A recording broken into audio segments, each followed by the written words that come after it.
If you're watching the replay, you could always support the show by sending a super thanks.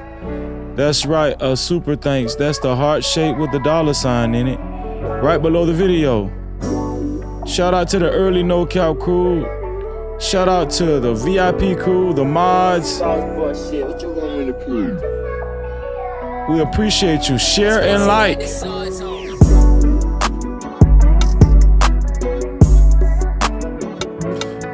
New info. Attorney for Nolan Wells speaks out. Benjamin Crump. Also, new information on Nolan Wells and his investigation alongside Karmelo Anthony. Let's go.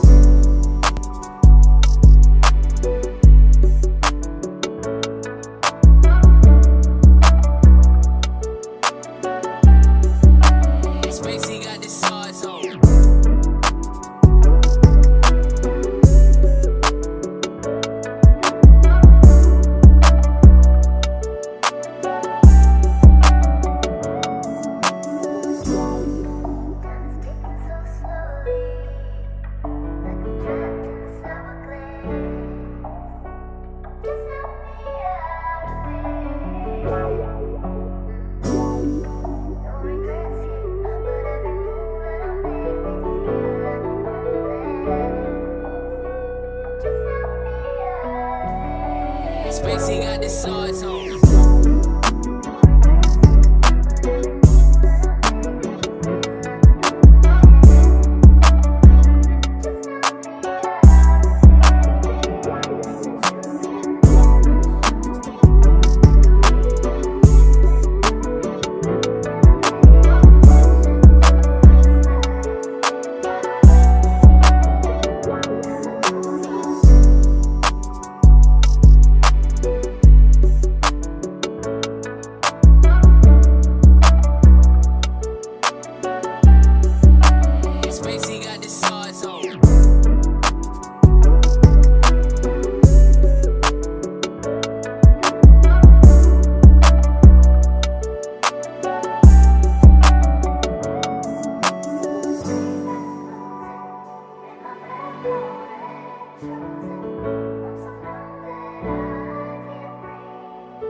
Hey, bro, I appreciate you, man. Listen, man, go sub to my boy, man. Listen, man, go sub to my boy, No Cap-tivity, man. He's a good dude, man.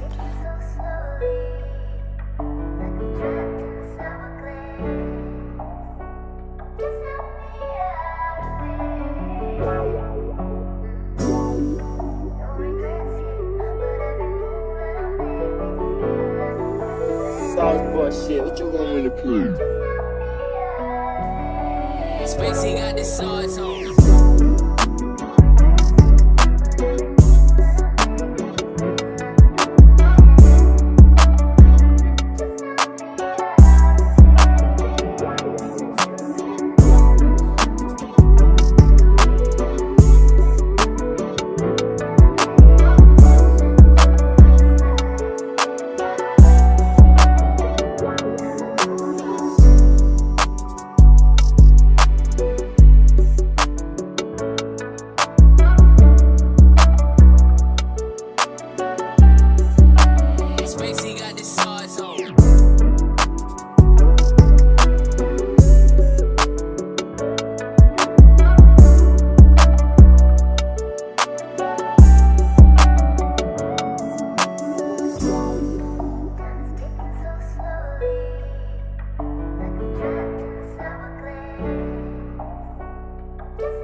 Spacey got the sauce on.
Hey, bro, I appreciate you, man. Listen, man, go sub to my boy, man. Listen, man, go sub to my boy, No Captivity, man. He's a good dude, man.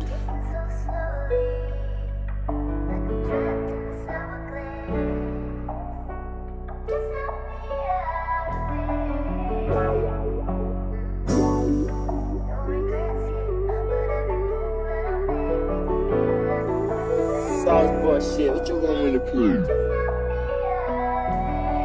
Spacey got the sauce on.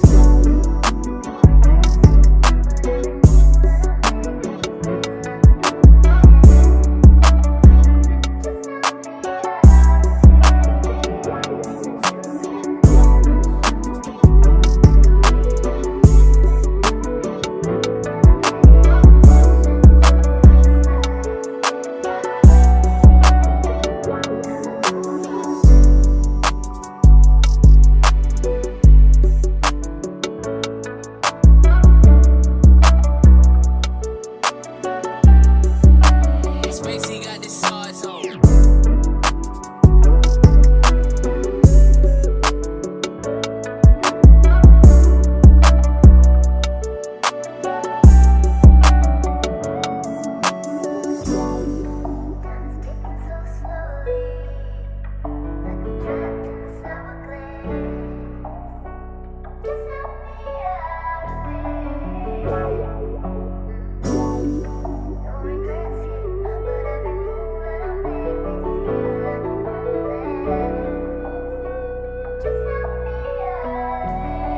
Spacey got the sauce on.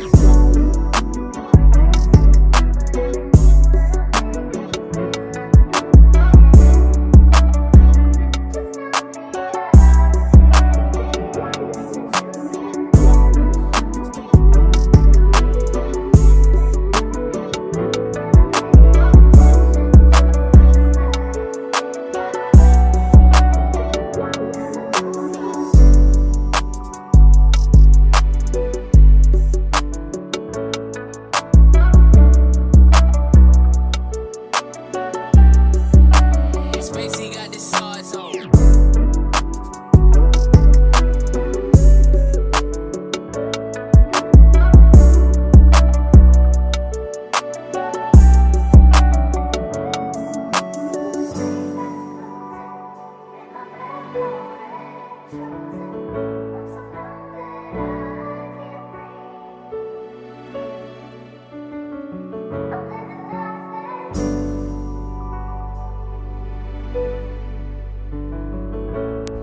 A little over a minute before showtime. Shout out to the whole entire No Cap crew, the VIP crew, the mods, especially the working mods. We got some information to cover tonight, y'all. Y'all already know the program. Close to the weekend. Shout out to everybody. Make sure you hit that like button if you haven't hit the like button yet. It's very easy. Right below the video, right next to the share button. Sauce boy shit, what you want me to prove? Spacey got the sauce on.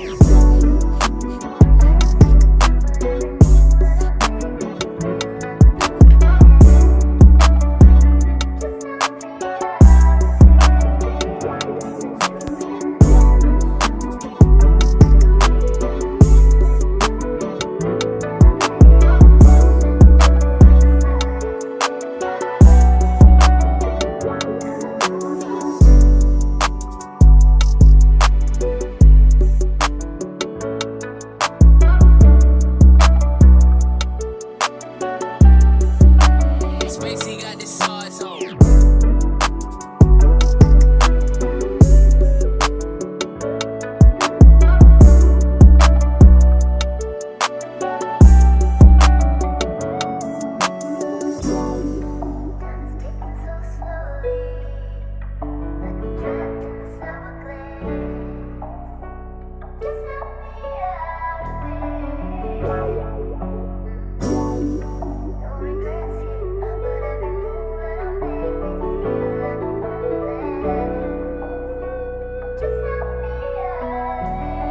Spacey got the sauce on.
Times in our life, You got time to sing on it. You sing. we all have pain.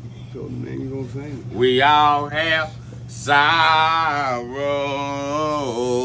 Then I look at Wayne and I know that he will be ugly tomorrow. Lean on me when you're my cousin and I'll be your friend. I help you carry on, for it won't be long that I'm gonna need my cousin to care.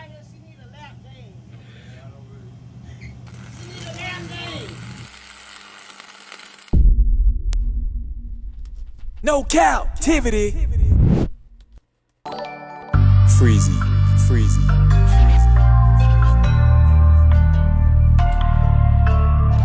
What up? You are officially locked in to No Captivity with Freezy, where we tackle issues that sometimes have us trapped in this thing that we call life. But if you know me, you know my motto. To free yourself, you must heal yourself. And if you're right with your dog, please hit that like and subscribe button hard right now. And also comment and share this live stream. And also, after you subscribe, make sure you hit that notification bell. That is if you're right with your boy, Freezy. No Cap-tivity. Y'all, I want to say shout out to our guest last night, Public Opinion Court. She really cooked last night. I thoroughly enjoyed myself last night. And shout out to her for that thorough breakdown. I haven't heard a as thorough breakdown of the motion for new trial and just the paperwork from the appellant team as thorough as Thelma Anderson broke down last night. I thought she did a magnificent job. And I'm still amazed. That was awesome. Last night, if y'all heard a slight echo, I know y'all did. If y'all heard a slight echo, because I listened to the playback and I heard a slight echo from, I think it wasn't strong, it was faint, and you guys could hear a little background noise just a little faint. You know why? Because my microphone was turned all the way up and I hadn't realized it was turned all the way up. It should be clean now. Like my voice should be clean now. The background should be quiet. You guys shouldn't be hearing any echoes or whatever. But yeah, it just be like that, man. That's how it be sometimes. But guess what? God's still good and the show was still awesome. Shout out to the Most High God. You know what I'm saying? Y'all, I found out some new information and this stuff just doesn't stop. What's going on with Nolan Wells, it pains me and it bothers me deeply. It disturbs me and bothers me deeply that the notion now is that the local police in that area in Mississippi is leaning towards there's no foul play. The white boys are innocent. It's leaning towards that. Like, that's what I heard the cops leaning towards, right? I think I seen a video saying that, or I think I seen a publication saying that or something like that. Hold on one second. Yeah. You can't try me, no captivity. Freezing. I know it's hard to understand me. Respect me, but speak reality. I'm focused though, please don't ask where my mind be. Yeah, so it's a town out of Mississippi called Ocean Springs, just east of Biloxi. Just in case some of you guys don't know where Nolan Wells is located, it's a town called Ocean Springs. Now, it sounds real springy, right, and free, but it's Mississippi, and we already know how they play it in Mississippi. The cops in Mississippi, most of the cops are white, and let's just be honest, it's still an ongoing investigation, and the family's legal team did speak out. Shout out to Benjamin Crump. They did speak out, and we're going to react to what Benjamin Crump said. On 2 occasions, he spoke out on TMZ, and he also spoke out on ABC News, and we're going to listen to that, right? Also, we're going to do a recap of Karmelo Anthony and really do more of a deep dive into what we found out about the Metcalf twins. And I just got to keep harping on this. We was right the whole time. We were right about Toby Shook. We were right about the Metcalf twins being racist. We was right about Karmelo Anthony getting railroaded in court. I mean, we was right about every damn thing, you know? We were right about everything. And I'm hearing people on the other side, instead of saying, you know, Karmelo got railroaded and it was an unfair trial, now they're coming up with different things to say that will prevent the appellate court from actually getting a new trial, right? Not lawyers and not, you know, people that have anything to officially do with the case, but I'm talking about like social media people, personalities and all that kind of stuff. People that fall on the other side of the coin as far as like that side with the Metcalf twins and the Metcalf family, right? These people, instead of just taking accountability and say, hey, we was wrong, just looking at this paperwork, we could tell and see clearly that Karmelo Anthony was basically virtually lynched and he was railroaded. But instead of actually taking accountability and saying that, guess what they do? They just come up with other things to say as far as why they believe the appellate court's request for a new trial won't go through and all that. You know what I'm saying? It's just a bunch of Jedi mind tricks. This is why I be trying to tell y'all, the other side is always working against us. The other side is always working against Karmelo Anthony. This is why we have to stay working against them, against the wickedness. This is why we have to keep our faith, because let me tell you something about these wicked people and these racist people. They don't give a damn. They don't give a damn how wrong they are. They just want to win in their wrongness. That's just how it is, right? So you got to stay in your faith and in your righteousness. That's what you got to do. That's what you got to do. Don't get swayed by all the negativity, because they gonna bring that negativity. I know y'all be seeing it on social media. They gonna keep bringing that negativity. I know some of y'all guilty like me.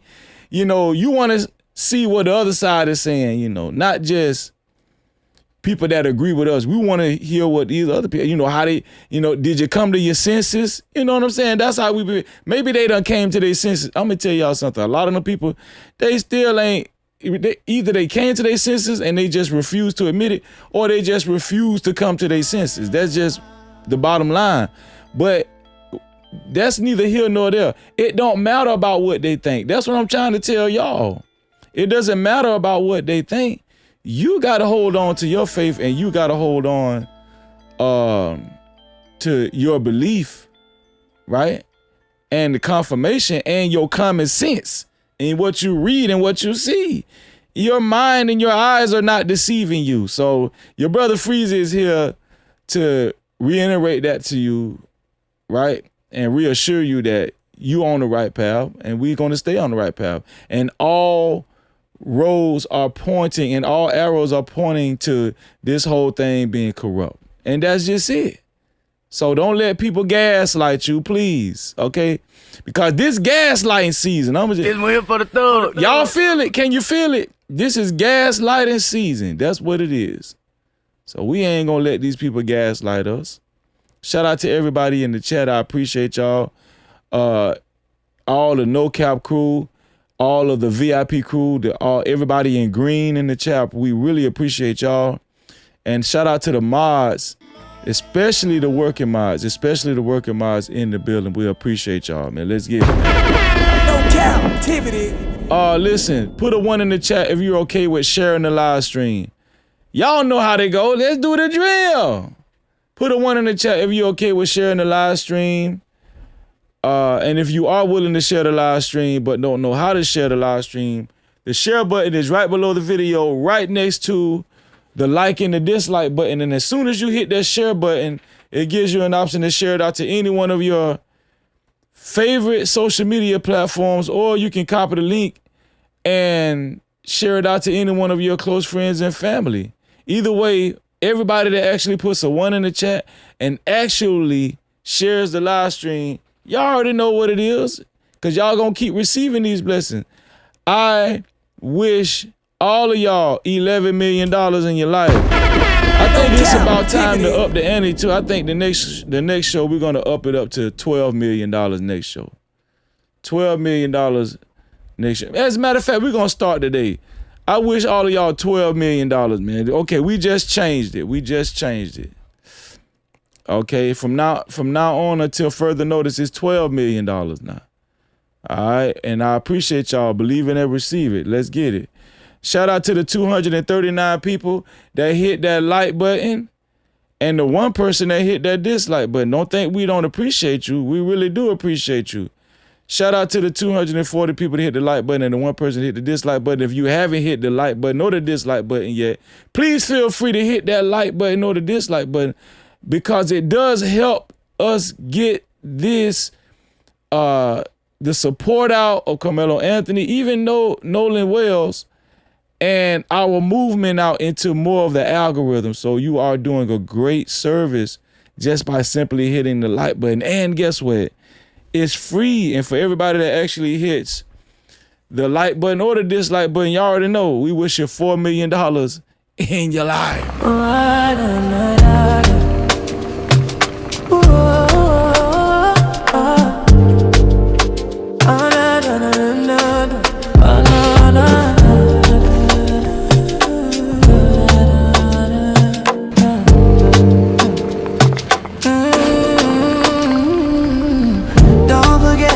Subscribe, don't forget to hit that notification bell. Don't forget to hit the like and make sure you share.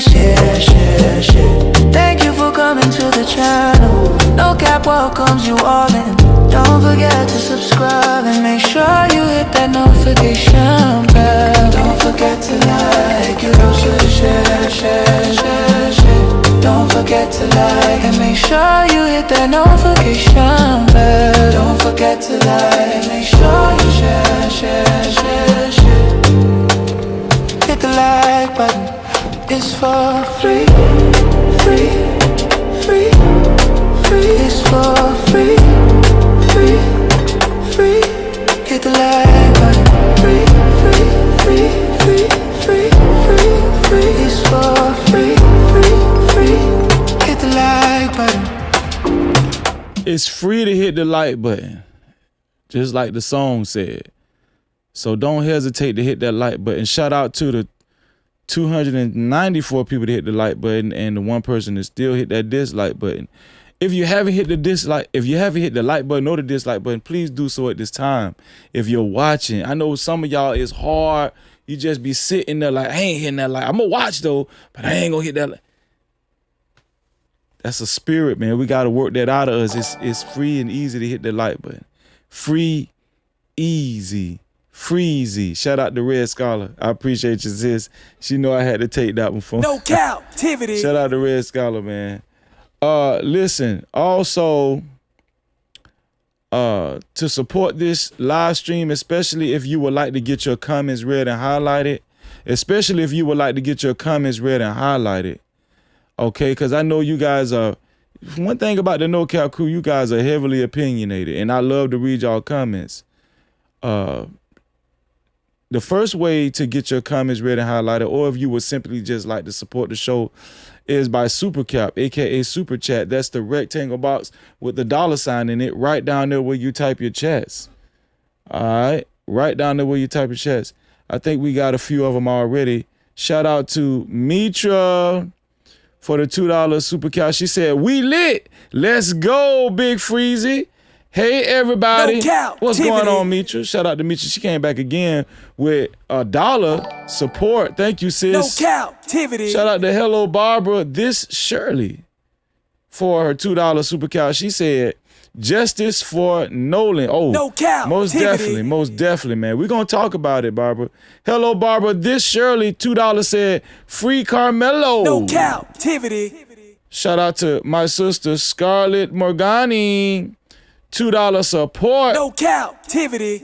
Also, the Craft Geek, $20 super cap. Thank you, sis. We appreciate you. No Cap-tivity. Initial sponsor of tonight's show. Yes, you are. She said, "Thank you for being a real one in the new media. Peace and blessings, brother." Thank you, sis. Thank you. And thank you for just, being a great person and a great sister. And you are the initial sponsor of tonight's show. Shout out to our sister, the Craft Geek. And you already know she get a video. This is how we kicking it out, man. I need y'all to feel the spirit. Let's get it. Let's go.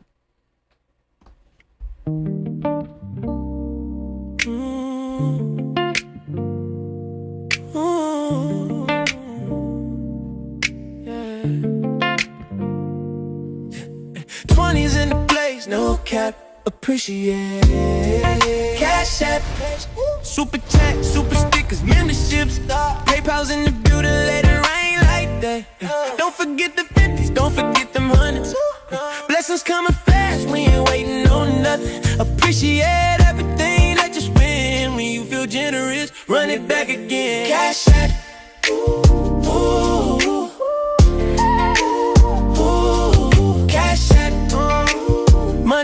Money talk, let it flow. Shout out to my sister Craft Geek. She is on the sponsorship ticker below with a total of $20 to be a co-sponsor or official sponsor of tonight's show. It has to be $20 or more. Thanks to our sister Craft Geek. No Cap-tivity. Coming through strong. Shout out to Heavenly Cutter. $2 said Sambo's line saying the FOI people were staged liars. I mean, they always lying, bro. No Cap-tivity. They always. Shout out to you, Heavenly Cutter. We wasn't new. You know what I'm saying? Lakia Stewart, $10. Thank you, Lakia. She said, "Hey, Freezy, did you hear on the 911 call that Austin friend said Austin got stabbed instead and friends tried to shut him up? Leads me to believe someone else was supposed to get stabbed." No Cap-tivity. Instead, that's new to me. I'm gonna have to revisit that. Shout out to you, Lakia. I appreciate that. Also, shout out to our sister, Scarlett Morgani, $125. No Cap-tivity. Shout out to Scarlett. I'm pretty sure you're gonna make a great mod, Scarlett. Shout out to you. Scarlett, $125. Of course, she is the official sponsor of tonight's show. Now, she said, "Big thanks to Freezy. You always giving your all. We all look forward to see your show because we know we are going to get the best from the best. Love you guys, my No Cap family. Hashtag Free Karmelo. Hashtag Justice for Nolan. Hashtag Justice for Tamia. Or Tamala. Hashtag Justice for Tamala. Hashtag Justice for Gerard." No Cap-tivity. Shout out to you, sis. Our sister, Scarlett Morgani, is the official sponsor of tonight's show with a total of $127 now, right? To be a co-sponsor. Yeah, it has to be $127. Thanks to our sister. Thanks to our sister, Scarlett Morgani. Appreciate you, sis. Thank you, Scarlett. We appreciate you. We really do. Hey, hold up, wait. Do I see 5s, 10s, 20s in the place? No cap, appreciate. Cash out, cha-ching. Suka chat, cha-ching. Suka stickers, memberships. PayPal's in the building, let it rain like that. Don't forget them cities, don't forget them hundreds. Blessings coming fast, we ain't waiting. Appreciate everything that you spend. When you feel generous, run it back again. Hey, hey, hey. Money talk, let it flow.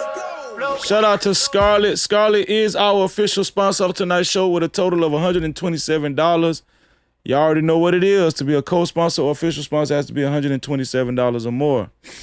That's how you can send your comments in or get your comments read and highlighted. First way was by Super Cap. The second way is by what? By Cash Cap. The Cash Cap is $ freezing no cap. There it is. $ freezing no cap.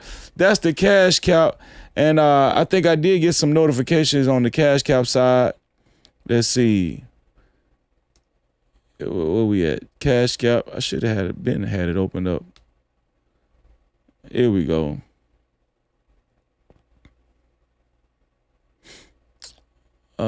Where we at with the Cash Cap? Okay. Oh man, shout out to Raina, $25 Cash Cap. She said justice for Karmelo and Nolan. Justice for Karmelo and Nolan. Shout out to Raina, $25 Cash Cap. No Cap-tivity. She already know we gotta represent. Shout out to you, Raina. Thank you for the $25 Cash Cap. Check the cash out, bitch. And that's how you do it. freezy, it's freezy, it's freezy, it's freeze. Do as he fast. 10s, 20s in the place. No cap. Appreciate. Cash out. Super chat, super stickers, memberships. PayPal's in the building later. I ain't like that. Don't forget the 50s. Don't forget them hundreds. Blessings coming fast. We ain't waiting on nothing. Appreciate everything that you spend when you feel generous. Run it back again. Cash out.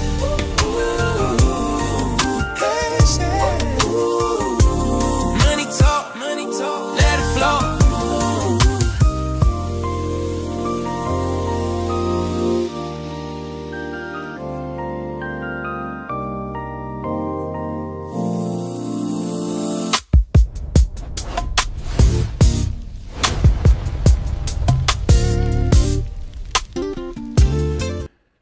Shout out to you, Raina. Thank you for the $25 Cash Cap.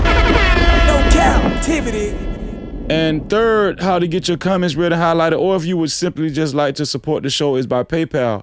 The PayPal is No Cap-tivity with freeze. There's No Cap-tivity with freeze without the Y. No Cap-tivity. That's how. Listen, shout out to the PayPal crew, man. We appreciate y'all. Y'all already know how to become sponsor of tonight's show. You already know what to do. It's time to get this show started, man. Where are we going to start first? Where are we going to start first? I think we're going to start with Nolan first. So we got some updated news on Nolan's case and his investigation. His legal team spoke out. Shout out to Ben Crump. Ben Crump took over this case. He sounds very sincere. He also said that they're doing their own investigation. So we're going to see how this turns out. Now, I'm going to be honest with y'all, man. I'm kind of scared about justice not being served in this Nolan Wells case. Now, I'm keeping the faith, but I'm kind of concerned, being that it's in Mississippi, Ocean Springs, Mississippi, to be exact. It's obvious foul play. All of the evidence and indications pointing to it being foul play is there. Right? That's why I said this is gaslighting season. And them white folk, they will gaslight you. They will make you think that you're seeing things. Right? Without a shadow of a doubt, the way I believe at this present time, they did something to that boy. Right? That's what I believe. Nobody can't tell me any different, man. Shout out to Demonai. I think it's Demonai. I think that's how you pronounce it. I hate pronouncing people's name wrong. But Demonai, I think that's what it is. Shout out to you. Thank you for the $20. She said, thank you for being a real one and putting in the work for us. Time for us stay united and place facts over feelings. Stand on justice for our lives. Shout out to you. No Cap-tivity. And shout out to you for the $20 too. We'll appreciate that. Hey, hold up, wait. Do I see 5s, 10s, 20s in the place? No cap, appreciate it. Cash app, super chat, super stickers, memberships, PayPal's in the building, let it rain like that. Don't forget them 50s, don't forget them 100s. Blessings coming fast, we ain't waiting on nothing. Appreciate everything that you spend. When you feel generous, run it back again. Ay. Money talk, let it flow. D-Monai, write it out in syllables just in case I'm not saying it right, because I'm being sincere. I don't like to mispronounce people's names. Let me know if I'm pronouncing your name right in the chat. Okay, and I seen Jerome in the house. What's happening for Jerome? Jerome, I gave you a shout out yesterday. I gave you a shout out last night, man. Telling everybody how long you been rocking out with your boy Freezy, man. Shout out to Jerome, man. I see you, man. Listen, man. And shout out to all the working mods, man. All of the working mods that be working tirelessly in the chat. Red Scholar, aka Kimberly Johnson from Temecula, California. Luna Wolf. Shout out to Malika. She been doing a great job. I got to shout out Elite Belezo too, right? And shout out to all the mods that's reminding people to hit the like button, reminding people on how they can actually get their comments read and highlighted. Super Cap, Cash Cow, PayPal. Thanking everybody for the jewels and the memberships. And man, shout out to the mods. I just want to say special shout out to the mods, man. The working mods. To the working mods, right? There's a difference to the working mods. I appreciate y'all. All the mods that working in the chat, man. Listen, so what we're gonna do first?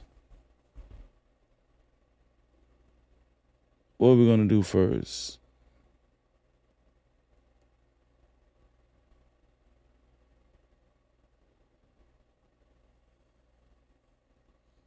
I think what we're going to do first, we're going to cover Nolan Wells first. Yeah, we're going to cover Nolan Wells first, and then we're going to go to Karmelo Anthony. So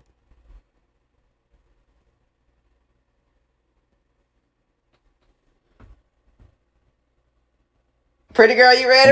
I'm trying to remember where I seen what the publication was saying about the police leaning towards it being not foul play. Nolan Wells, police. Was it TikTok? Let me see. Investigation. Let me see if I can find it over here. How about we just do this in real time? How about we just do that? We're gonna be winging it just a little bit, y'all, tonight. All right. Let's see.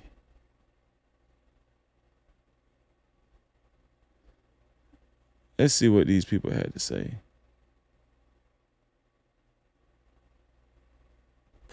What can you tell us? There is a ton of online speculation, whether it's on Facebook pages, on X, on Instagram.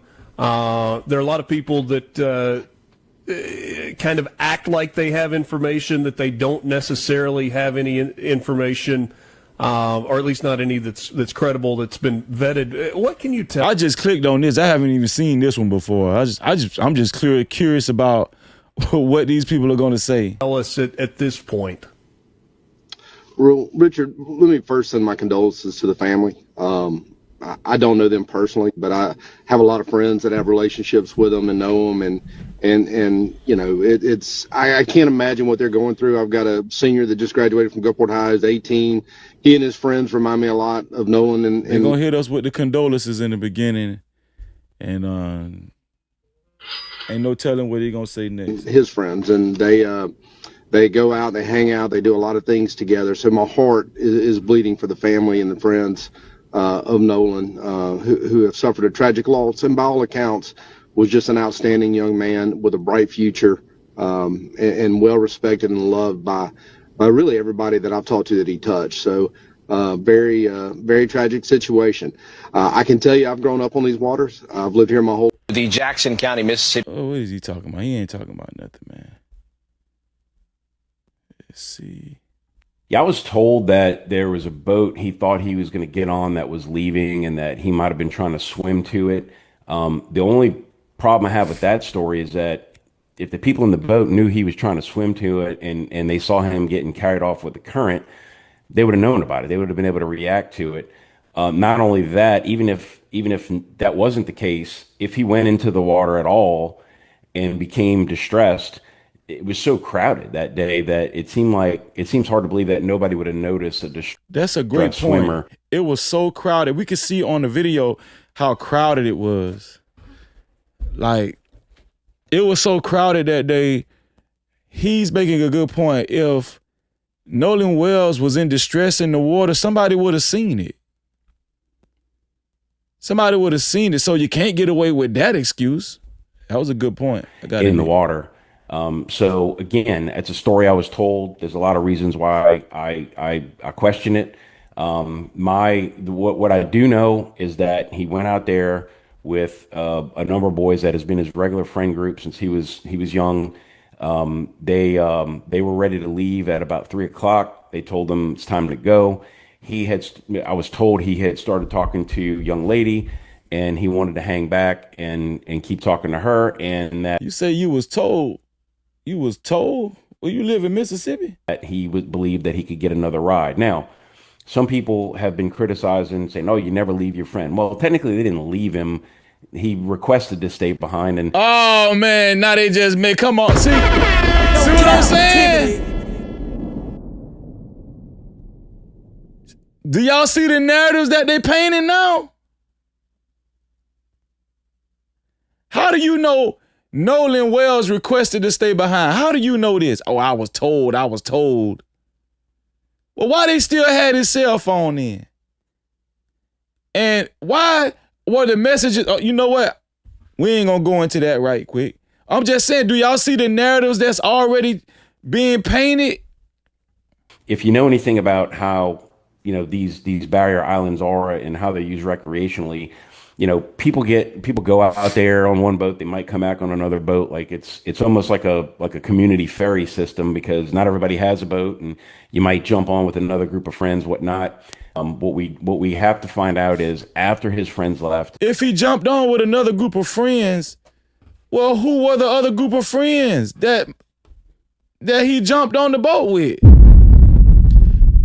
Do you see how you can't even wiggle out of this? This Nolan Wells situation, there's not a lot of wiggle room for excuses. Like, you can't even wiggle out of this. If he jumped on the boat with some more friends, well, who are these other friends? And why haven't they came to speak up? If he got with other people, why haven't these other people spoken out? Come on, man. Who was Nolan in contact with? Who did he believe he was supposed to get a ride back with? Did that boat give him a ride? Did he get on any boat? How did he end up in the water? Did he wade into the water on his own? Did he get on a boat and fall off? That's what we have to find out. On those particular islands, you're not allowed to camp out or be there after dark. And so the rangers, as it gets to be sunset, they start running around looking for, if there's still any boaters or people out there saying, "Hey guys, it's time to go home." Have y'all noticed a pattern in America? White folk, when it comes to they young white boys that on the football team, baseball team, go to high school, these valley-looking kids, they are not going to let anything happen to their little white kids. They want to be perceived innocent white kids. They're going to do whatever they need to do for their white kids. They're going to lie for Austin Metcalf, lie for Hunter Metcalf, lie for these white kids in Mississippi, right? If it's white kids against black kids, they're going to take their white kids' sides every time. Every time. Even when everything is pointing to their guilt. So I would not think that Nolan was just wandering around the island when it got dark. My instinct tells me that he got off the island, either tried to swim off or got off on a boat and somehow ended up in the water.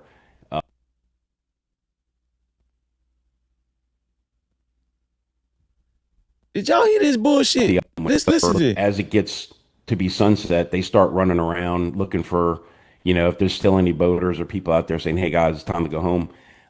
So I would not think that Nolan was just wandering around the island when it got dark. My instinct tells me that he got off the island, either tried to swim off or got off on a boat and somehow ended up in the water.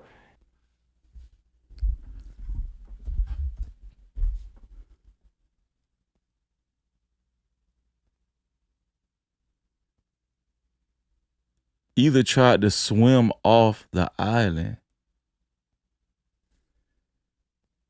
Is it me or did y'all hear this guy just double talk? Tried to swim. Either he tried to swim off the island or... To my understanding, the island is 10 miles from shore. He just wanted to swim 10 miles to shore. And then I thought he said earlier that Nolan, from what he heard, Nolan got in the boat with some other friends. So which is it? He got in the boat with some other friends or he tried to swim on his own 10 miles to shore? Do y'all see what I'm saying? Like, this is what make me mad. This is what makes me angry and frustrated. Because it's like they put this on camera. They'll put this stuff right out there in front of y'all, hoping y'all believe this, right? They're working on spinning the narrative right now. Because why?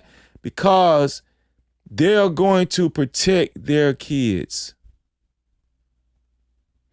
They're going to protect their kids and their community, even if their kids are evil and wicked and murderers and bullies.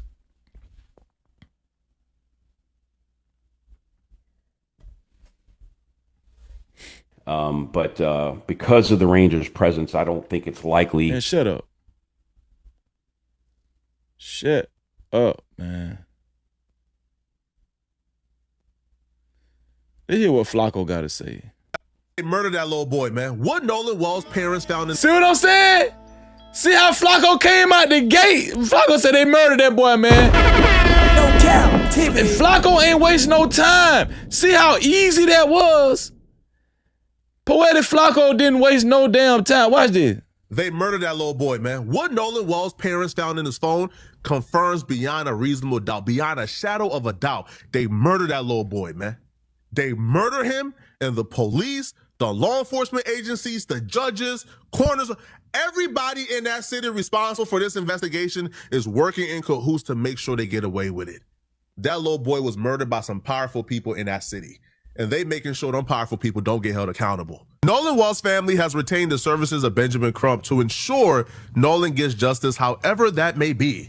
They brought Benjamin Crump in to launch a private investigation into the death of Nolan because whatever they have seen up until this point, they've seen enough to know they can't trust the local police department. And as far as I'm concerned, that's the only option they had if you take the circumstance into consideration. That's crazy as hell when you can't trust your local police department to fairly investigate and uncover the truth. There are so many corrupt police stations like this all around America. You guys will be surprised. And these corrupt police stations mostly work against your kids. This is why y'all got to stop being so liberal and open-minded when it comes to allowing your kids to hang out with certain demographics of people, as if the world really operates where everything is fair and everybody loves everybody and hatred just does not exist. and racism. And I know a lot of y'all want to pretend and believe in your head that, oh, there's no more racism. That just was with our parents and our grandparents and our great-grandparents. Okay, well, you could just keep fooling yourself if you want to. But this is how our kids end up in these type of situations. Does end up being a murder investigation. If Nolan was I'm going to read Super Caps in 1 second. Shout out to JT from What We Know Podcast. I see you, bro. And Cash Caps. murdered one of the suspects. What's up, Reese Cup? Warren Mama is a sitting judge in the city. It's a small town. They all grew up together. The police department, the sheriffs, the detectives. That's another thing. Their parents have high influential positions in that city. One boy's mom is a judge, a sitting judge, all kinds of shit. People who are investigating this probably is coming in with biases. Oh, nah, Warren wouldn't do no such. Nah, not Ashley's boy. Ashley's boy will do no such thing. What? Wyatt, Eric? Nah, those are good boys. So they're already coming in with a biased eyes and a biased lens. They're going into this assuming these people did nothing wrong and Nolan just got drunk and drowned. Even though every single detail, every single evidence, every single piece of information that has come out has pointed into the opposite direction of that. You mentioned earlier there are some contradictions. Yes. What gives you confidence or perhaps concern about the investigation so far? Well, the fact that they continue to tell the family that we don't see any evidence of any foul play, even though you have students who recorded an altercation while they were on the boats. There you go. There you go. The police are already saying they don't see any evidence of foul play. You don't see any evidence of foul play? What kind of police department is you? And where did you get your damn training? The bottom line is when it come down to black kids, the investigation is not that intense. But when it come down to Charlie Kirk, they gonna send Secret Service in and every damn thing. But if it's your black child, they ain't trying to investigate that hard. They're not trying to utilize a bunch of efforts to get to the bottom of and the truth of what happened to a young black kid, black boy and black girl. And y'all need to start realizing that, man. Hey, listen, man, I know a lot of people have their own apprehensions and criticisms about Ben Crump, but Ben Crump said that they put up their own money to investigate this thing on their own, to do an independent investigation and to do their own autopsy. Shout out to them, man. Argument where you had Nolan and somebody yelling at one another on the boat. So that's the issue. And then you have the young lady make a statement and she says, well, Nolan and I finished talking and Nolan said he was going back to the boat. And then what is this? We ain't gonna watch that. So right Ben now. Crump's team. We'll watch the full interview in a second. What is this? Nolan Wells never before seen footage. Let's see. Okay, guys, here's some never before seen footage of Nolan Wells on Horn Island. He has on navy blue swim trunks. If you were on the island that day, y'all, and you have videos, please continue to send them and push them so that Nolan's family can get the answers that they deserve. So that's supposed to be Nolan right there. Never before seen footage.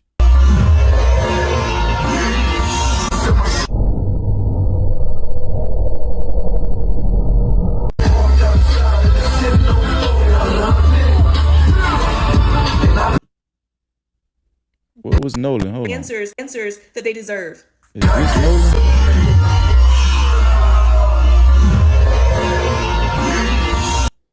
Is that him?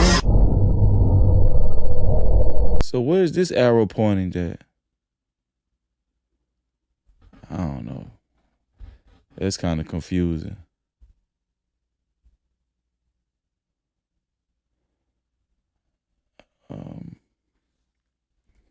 Okay, so let's go on over here to YouTube and listen to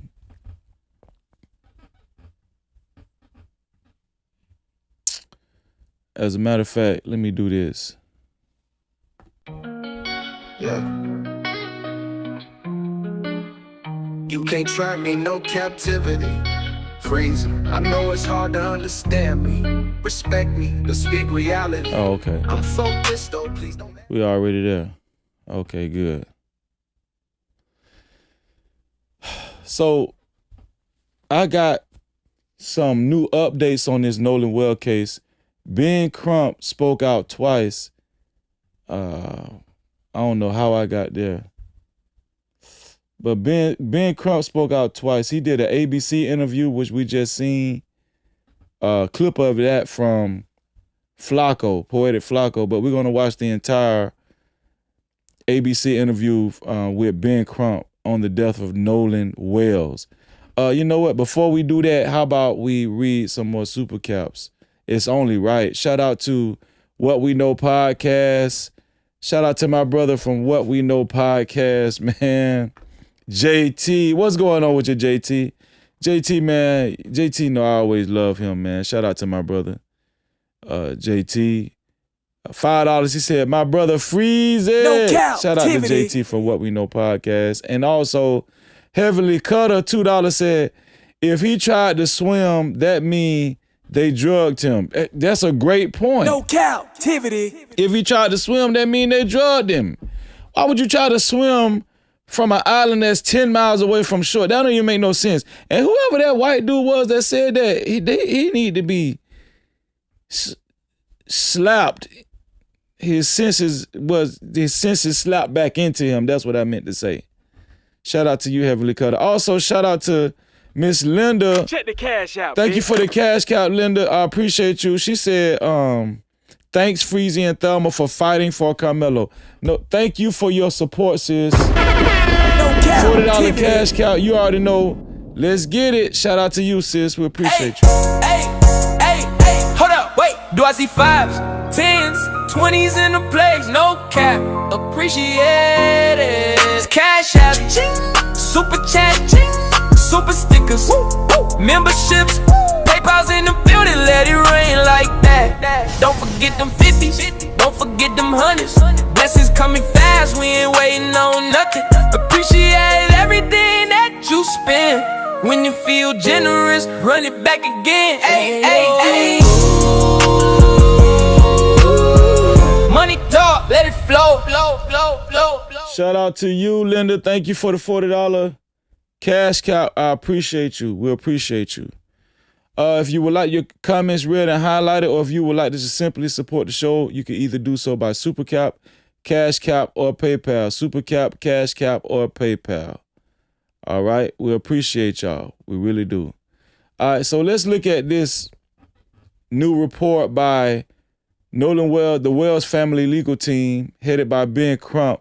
Let's see what Ben Crump had to say right here Nolan Wells family. on this Thank you ABC interview. Here we go. so much for joining us, Mr. Crump. Just from where you sit, what are the biggest unanswered questions so far about this case? Obviously, the biggest question is what happened to Nolan Wells. I think the reason this case has caught such fire is because they see the pictures, they see the video, and they're saying, hold on, you're trying to tell us just accept this an accident and sweep it under the rug? His mother, Christine, his father, Elmo, say, no, they will not allow that to happen. His friends, his community. I mean, he was a good kid. He was beloved. He was a college athlete. He had everything going for him. And so to go on that island for 4th of July celebration and then not to come back is what is concerning everybody, especially when you hear the contradictions. And you're conducting your And own. it's a lot of contradictions. I mean, we will be foolish to ignore that it's a lot of contradictions in this whole investigation, in this story, in this Nolan Wells story. Own investigation. How will that differ from what the authorities are doing? Well, one thing, we're trying to be very transparent because the family has some concerns about the state of Mississippi doing an investigation of the death of a young black man where young white students may be looked at as having some culpability. So the family is concerned about that. So we're going to have an independent autopsy. We have investigators talking to. You got to do that, man. And this is the word to all of y'all out there, the sisters and brothers, because actually me and my brothers had to do this for my dad, right? We had to have an independent autopsy done. We paid for our own autopsy to be done for our dad. And the hospital claimed they did their own autopsy and they didn't see, because my father died under a doctor's care. My father had throat surgery. Let me tell y'all exactly what happened. My father got into a very bad car accident with a semi truck, and he had to have throat surgery or something because I don't know. And after the throat surgery, he started complaining about his throat or whatever. But he actually choked to death because his throat swelled up on him, and I think he tried to eat some eggs because it was soft food. You know, the doctor told my dad to make sure you eat soft food or soups or whatever, and he did. And they wanted us to believe that he choked to death off eggs. You know, my dad choked to death after, subsequently after his car accident. And the hospital, when he got to the hospital, they could have saved his life, but they were so late coming, and they didn't actually utilize the procedures like they were supposed to. So the hospital claimed they did their own autopsy and said that he died of, naturally, right? But guess what? We did our own autopsy, and we ended up holding the doctor and the hospital accountable. You gotta do your own autopsy, man. I don't care what's going on in a situation like that. Especially like with Nolan Wells, you got to do your own autopsy. You're going to have to come out of your pocket, but as long as you got legal representation, I'm telling you, do your own autopsy, man. Do your own autopsy, man. And shout out to the Wells family. But that's what let you know, if nobody going to fight for your kid, you got to fight for your kid, man. Shout out to them for doing their own autopsy. Witnesses that have no alignment or no allegiance to the state. And that's important, Lindsay. When you think about Mississippi and the history of Mississippi, I appreciate y'all in the chat too. Appreciate that. This is the state where Emmett Till was lynched.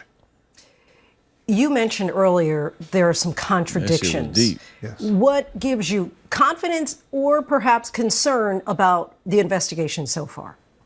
Well, the fact that they continue to tell the family that we don't see any evidence of any foul play, even though you have students who recorded an altercation while they were on the boats of argument where you had Nolan and somebody yelling at one another on the boat. So that's an issue. And then you have the young lady make a statement and she says, well, Nolan and I. Hold on, what did he say? So far.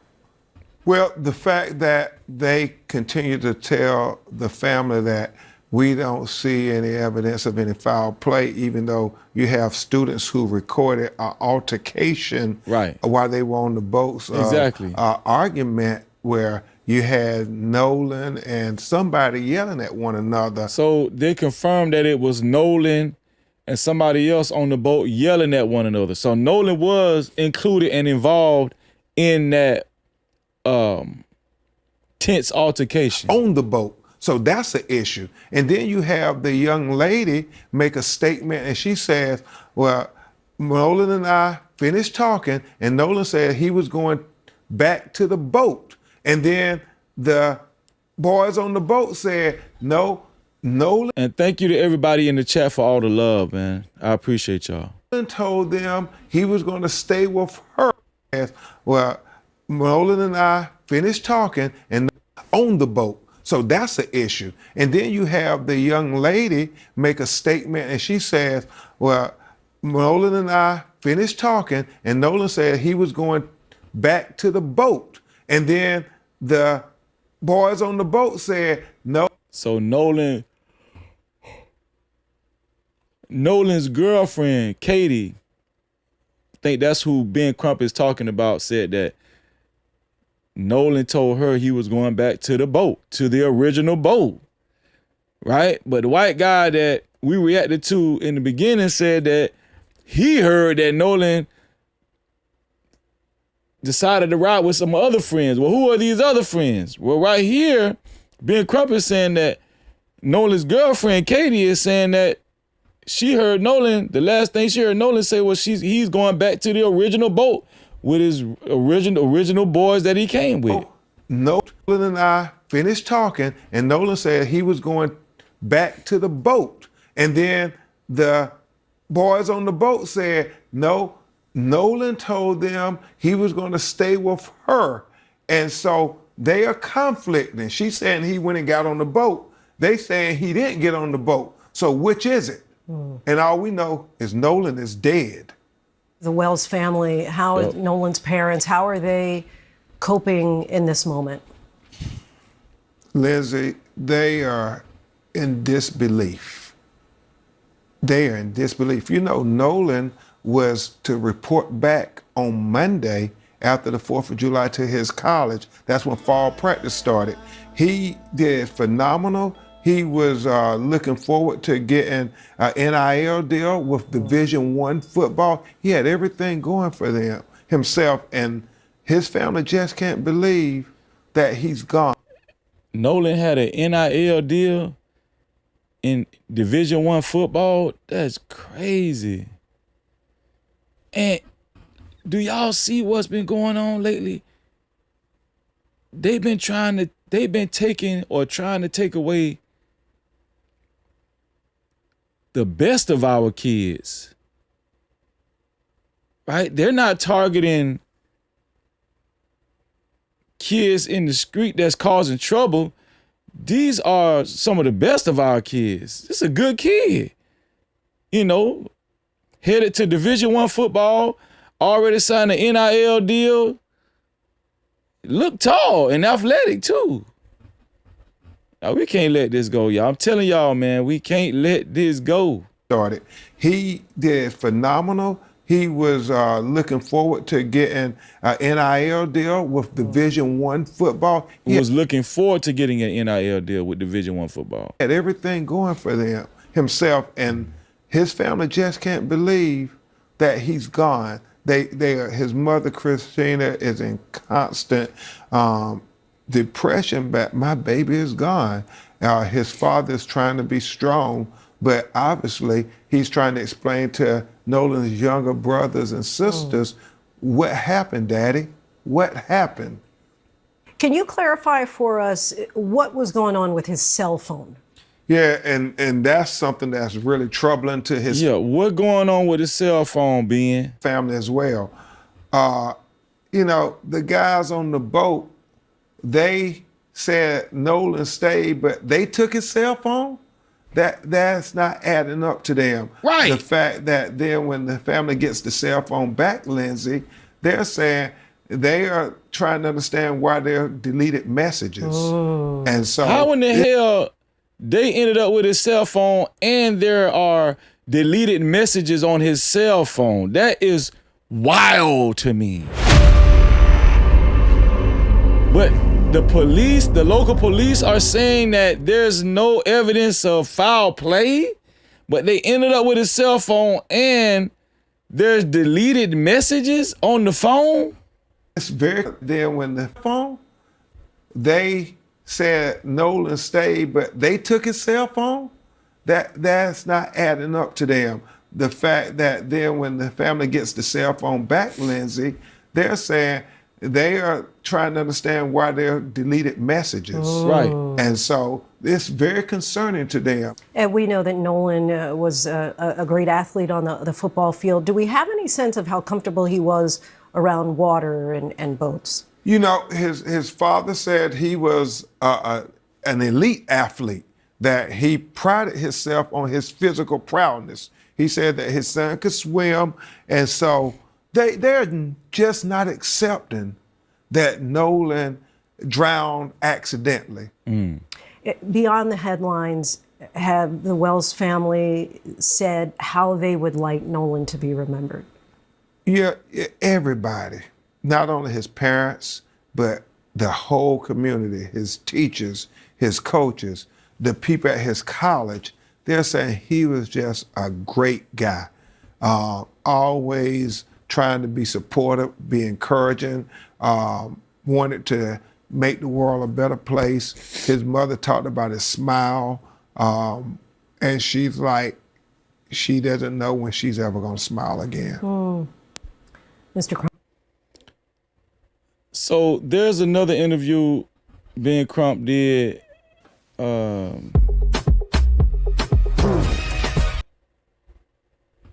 Let's see.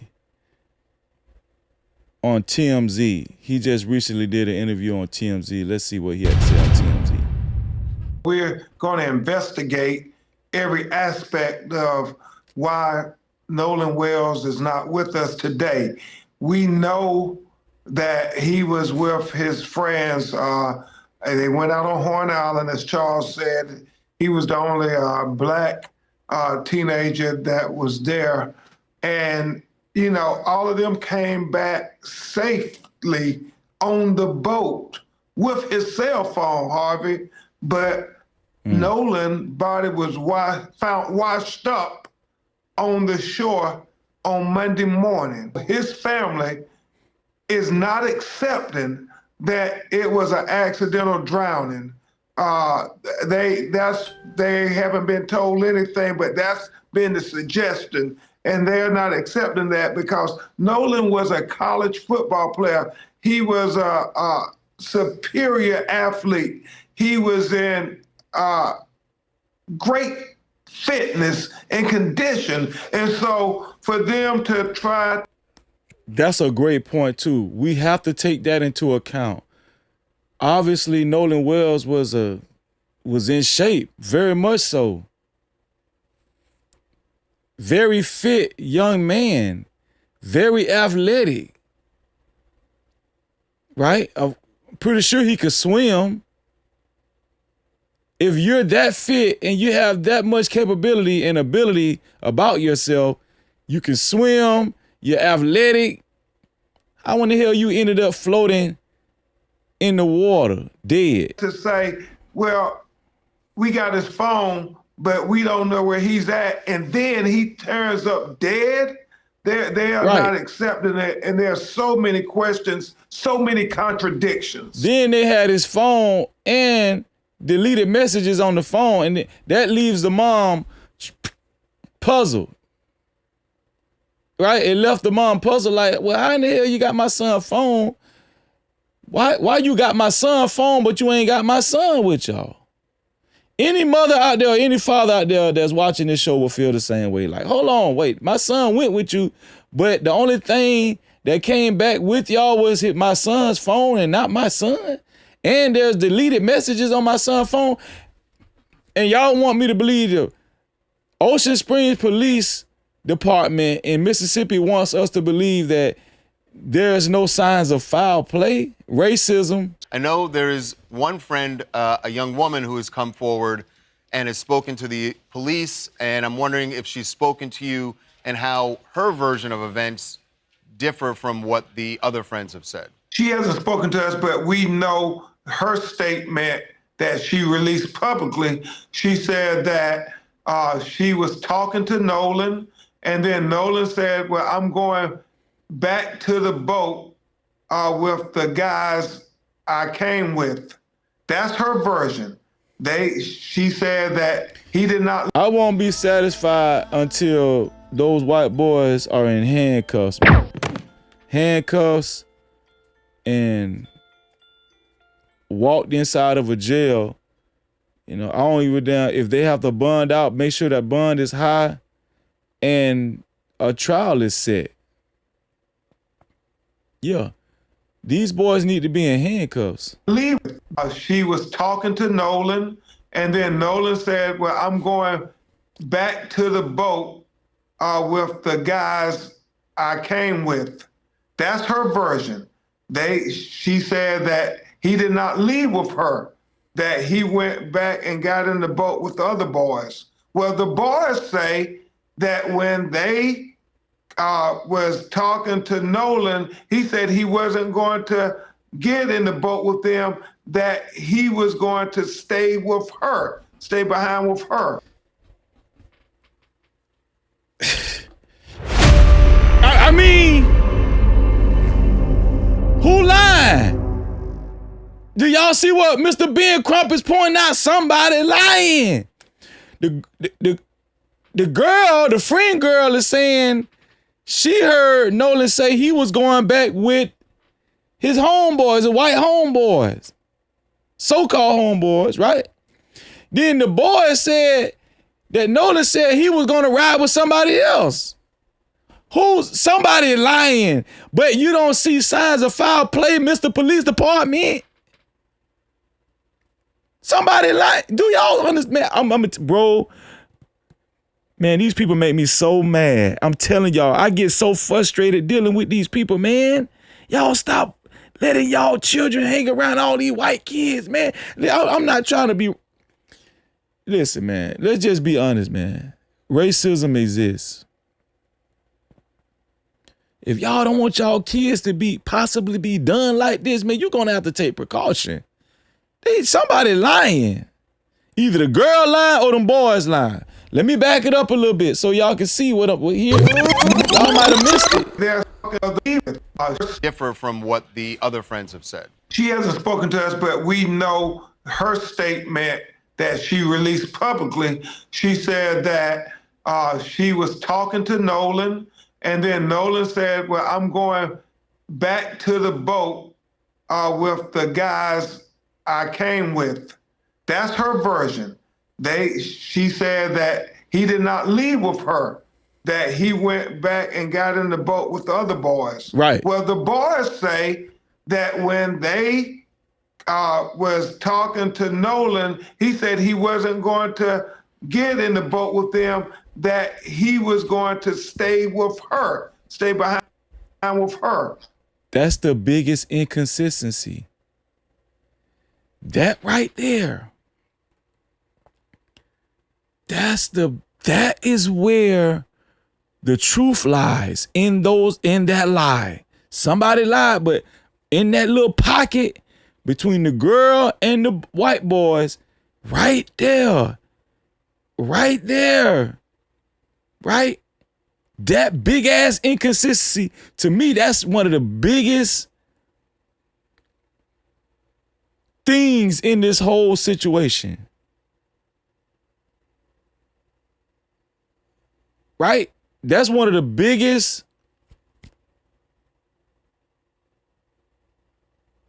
points to point out. Did I say that right? That's one of the biggest things to point out in this investigation. Her story is directly juxtaposed to the white boy's story, right? Both of the stories involve Nolan saying he's not going with her or them. He's going to get on their boat or he's going to go with her, right? But somebody lying, that's what I'm trying to convey, that somebody has to be lying.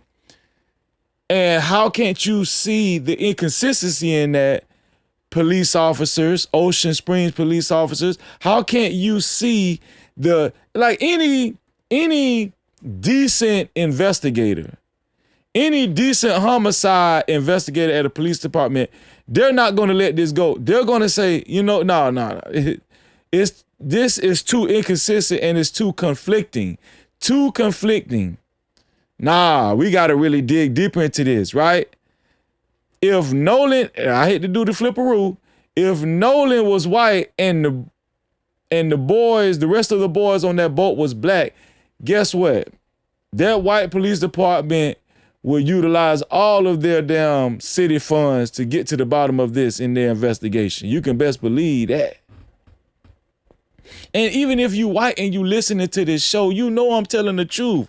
Come on, let's just be honest.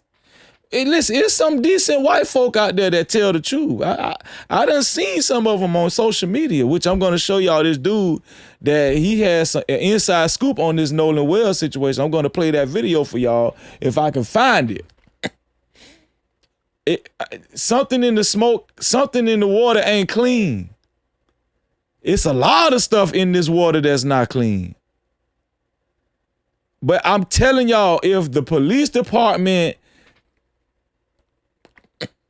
just concludes that there was no foul play and Nolan just died mysteriously from, I'm gonna be so mad, y'all. I might throw my damn computer. I'm gonna be so angry. Cause we know them boys did something to Nolan Wells, man. Their statements contradict one another, and that is something that's very troubling. On top of the fact that we know there are videos circulating where there's an argument where you hear Nolan arguing with somebody, and we're trying to say, this is too much to just try to sweep under the rug. No, we want to have a thorough investigation. Y'all do know, I know Ben Crump personally, and shout out to Darryl Parks, who was Ben Crump's law partner for a long time. I know those guys personally. I know them personally. And let me tell you, Ben Crump got a lot of common sense. Darryl Parks, a lot of common sense. This is not hard to understand. Investigation as if it was 3 black boys and a white boy who was with them ended up dead. We want that same investigation. You have such a history with civil rights cases. Are you suggesting race is an issue here? We're talking about the state of Mississippi, and we know, based on the history of America, in the Deep South, there have been many racial killings where there were nobody held accountable. We don't know what happened here, but we cannot forget history, and we have to respect his parents saying that we want an independent investigation because we're not trusting people who are affiliated with Mississippi law enforcement. We have too many lived experiences as black people in America. It's not adding up. It is simply not adding up. The fact that what teenager gives up their cell phone, that is all. Y'all want to be accepted by white folks so bad. I'm gonna tell y'all how I live my life. I respect white folk, and white folk damn sure gonna respect me. No captivity. They ain't got no choice. I'm gonna respect them, and they damn sure gonna respect me. That's all I need. I don't need to be cool with you. I don't need you to accept me. I don't need white folk to accept me or any other type of race to accept me. You know what I'm saying? Like, my biggest invested interest is in my own community, and that's how I always been. I don't need to go out with some white boys or some white men to show them that, hey, listen, I'm not racist. I don't got nothing to prove to you. I don't give a damn if listen, I'm gonna be honest with you. I don't care if I meet a white guy or a white woman in Walmart and they is racist. I don't care. As long as they respect me. I don't care if you're racist. As long as you respect me.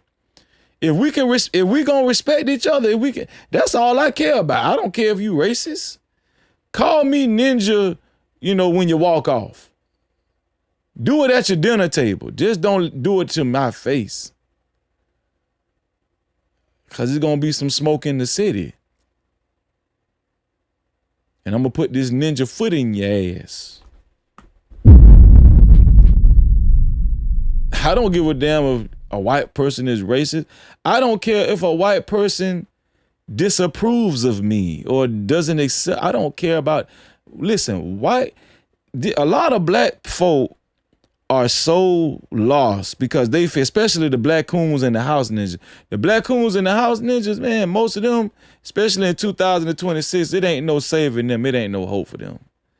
Some of them can be redeemed, but a lot of them, the ones, the extreme black coons and house ninjas, get out. No, they can't get out. They too far gone, right? They done sat in that chair while they looked at the white woman stir her spoon around in the teacup too long, and they just gone forever, right?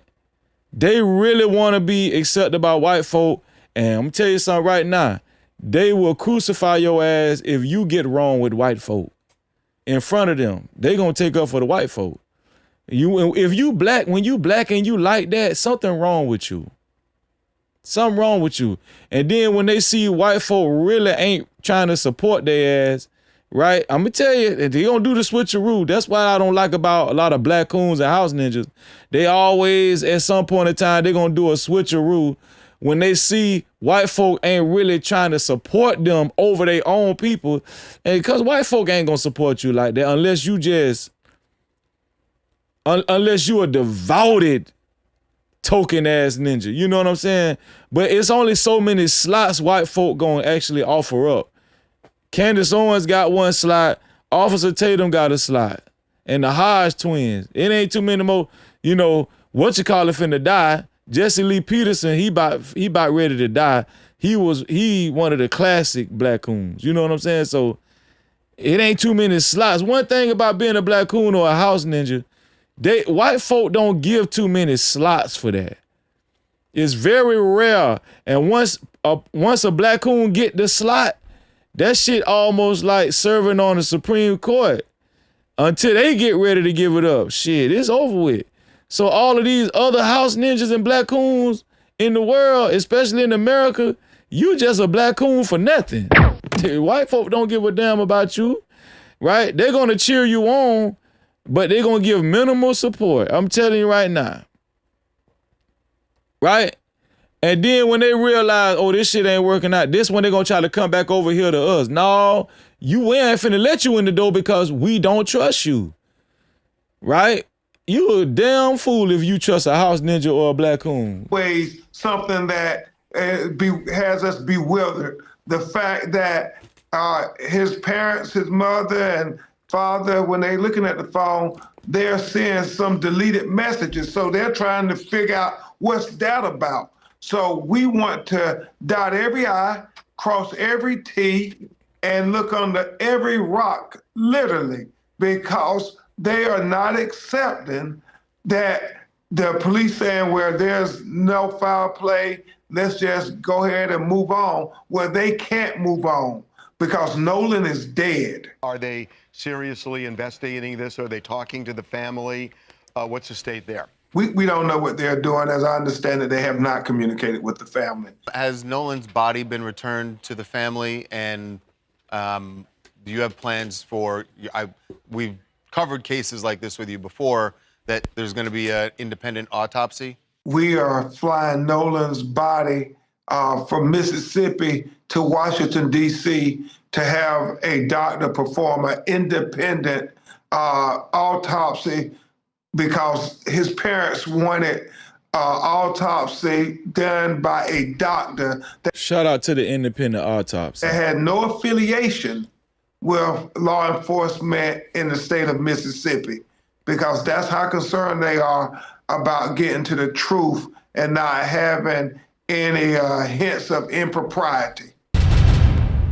Well, I remember when Ben Crump, all them boys, they used to get drunk like a fish, drunker than a fish. Cap-tivity.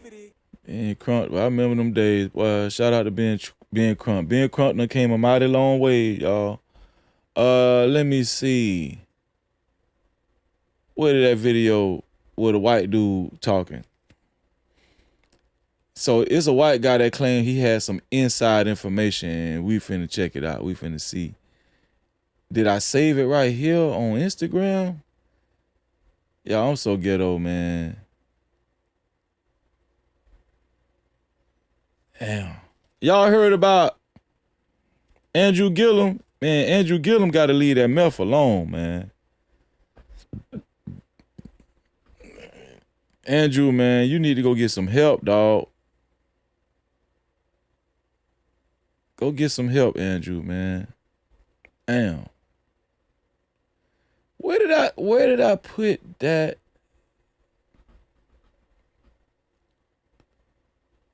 Maybe it's on my TikTok.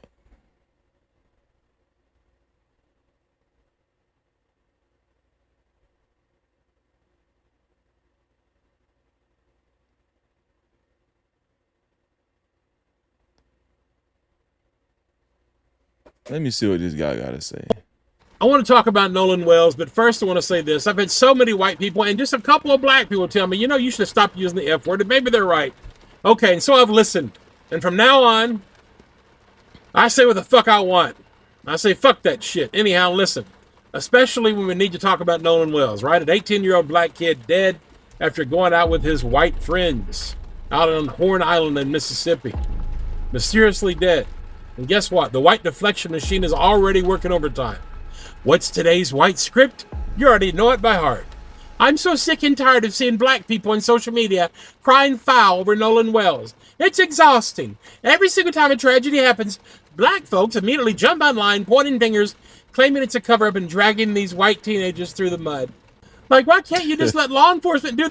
Man, y'all gotta chill on Andrew, man. Y'all go easy on Andrew Gillum, man. Damn, Andrew on that powerful stuff, man. Their job. Why does everything have to be about race? I'm not here to dead. And guess what? The white deflection machine is already working overtime. What's today's white script? You already know it by heart. I'm so sick and tired of seeing black people on social media crying foul over Nolan Wells. It's exhausting. Every single time a tragedy happens, black folks immediately jump online, pointing fingers, claiming it's a cover-up and dragging these white teenagers through the mud. Like, why can't you just let law enforcement do their job? Why does everything have to be about race? I'm not here to feed you comfort, white folks. I'm here to tell you the fucking truth. You know why? Because I'm a motherfucking truth teller. That's what the fuck I do. And what do the white kids and their families do? They instantly lock down their social media, scrub their accounts, go private, and lawyer the fuck up before the search boats even get out of the fucking water. Black social media is screaming because they see the glaring, suspicious reality. They're treating them like suspects because they look like fucking suspects. But white people, our default pathological setting clicks right in. I'll give them the benefit of the doubt. They're just good kids from good families. Automatic, unearned fucking innocence. Why is that dynamic? Why do we live in two completely different parallel worlds in the exact same damn country? You want to know absolutely the hardest truth about black people? Black people know white folks better than we know our fucking selves, and they always have. White people don't know shit about ourselves because we are fundamentally, hopelessly deluded. We are completely intoxicated by the myth of white supremacy. We are sick with this generational, narcissistic illusion that we sit on top of some kind of cosmic hierarchy and that black people are born beneath us. We have this toxic insulation, this pathetic luxury of ignorance that allows us to stay safely tucked into a white fantasy world, protecting our fragile-ass comfort like it's holy scripture. Black people don't get the luxury of being delusional. They can't afford to play make-believe. They are locked into reality because their survival fucking depends on it. So when black folks tell you that those white kids on the boat probably murdered Nolan Wells or that they are very suspect, fucking believe them. 9 out of 10 times, black people are dead right about white folks and our goddamn racist bullshit.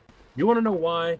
Because underneath all the polite smiles, the manicured lawns, the American flags, the fake-ass corporate diversity statements, we are a bunch of goddamn motherfucking racists. That's a flat-out historical systemic fact. See, some white folk know the truth. There are very few white folk that would just actually be willing to come out and just say what it really is. No Cap-tivity. You feel what I'm saying? Shout out to this guy, man. See, I can respect a white guy like this. Right? I mean, why not just tell the truth? Everything he said was nothing but the truth. Right? It doesn't have to be uncomfortable. I mean, the truth can hurt. It can be uncomfortable, but I mean, shout out to this guy for telling the truth, you know? And if we're not spewing racism, we're actively supporting it by denying it or ignoring it and avoiding it. And the absolute sickest, most cowardly part of our culture, most white people don't give a solitary fuck about actual systemic racism. They care infinitely more about being called a racist than they do about the actual body count of racism itself. They want the clean reputation without doing a single goddamn bit of cleanup. That's exactly how diseased we are as a people. Why does everything have to be about race in America? Because every fucking thing in America is about race. Because white people made it that fucking way. And if that makes you uncomfortable, good. because uncomfortable is the only way you'll ever get into fucking reality. A mother is burying her son, and we're still coddling the suspects. We are drowning in our own fake-ass innocence. Let that set in your comfort until it fucking burns. Shout out to what he said. I'm getting shut up, man. Please. I want to talk. Shout out to him, man. Yeah, I'm glad I don't share that with y'all. Is this dead ass serious when I make this video? Last night. Okay, maybe. I think this dead ass is serious this when is I make this video. I think this is the video right here. I want y'all to listen to this guy. Dead ass serious when I make this video. Last night I had somebody from Ocean Springs, Mississippi that has ties to Mr. Wells reach out to me. And so this guy, right? This guy is saying last night somebody reached out to him from Ocean Springs, Mississippi. He has ties in Ocean Springs, Mississippi. Listen, this is what I wanted y'all to listen to. This story right here. Please, I need y'all to listen up. Before I play the video, could you please hit, hold on, man. Why the lights looking like? Could you please hit the like button? Everybody, listen, if you haven't hit the like button, could you please help the algorithm in this?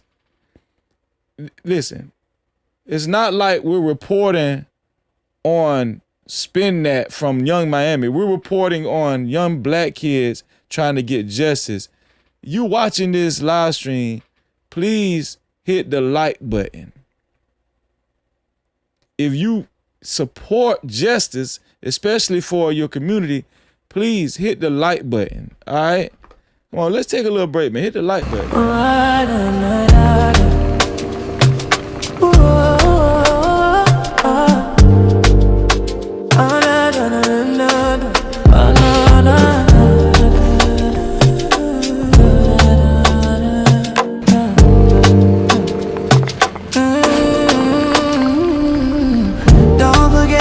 Subscribe, don't forget to hit that notification bell. Don't forget to hit the like and make sure you share. Thank you for coming to the channel. No Cap welcomes you all in. Don't forget to subscribe and make sure you hit that notification bell. Don't forget to like and make sure you share. Don't forget to like and make sure you hit that notification bell. Don't forget to like and make sure you share. Hit the like button. It's for free. It's for free. Hit the like button. It's for free. Hit the like button. Yeah, thank y'all. Appreciate it. It's very easy to hit the like button, man. Very easy. Now, listen. I want y'all to listen to what this guy is about to say. He said he had an inside tip. He had a phone call. He got ties to some people in Ocean Springs, Mississippi, which is where Nolan Wells and the rest of these white boys live. Ocean Springs, Mississippi. I want y'all to listen to what he got to say. Hold on.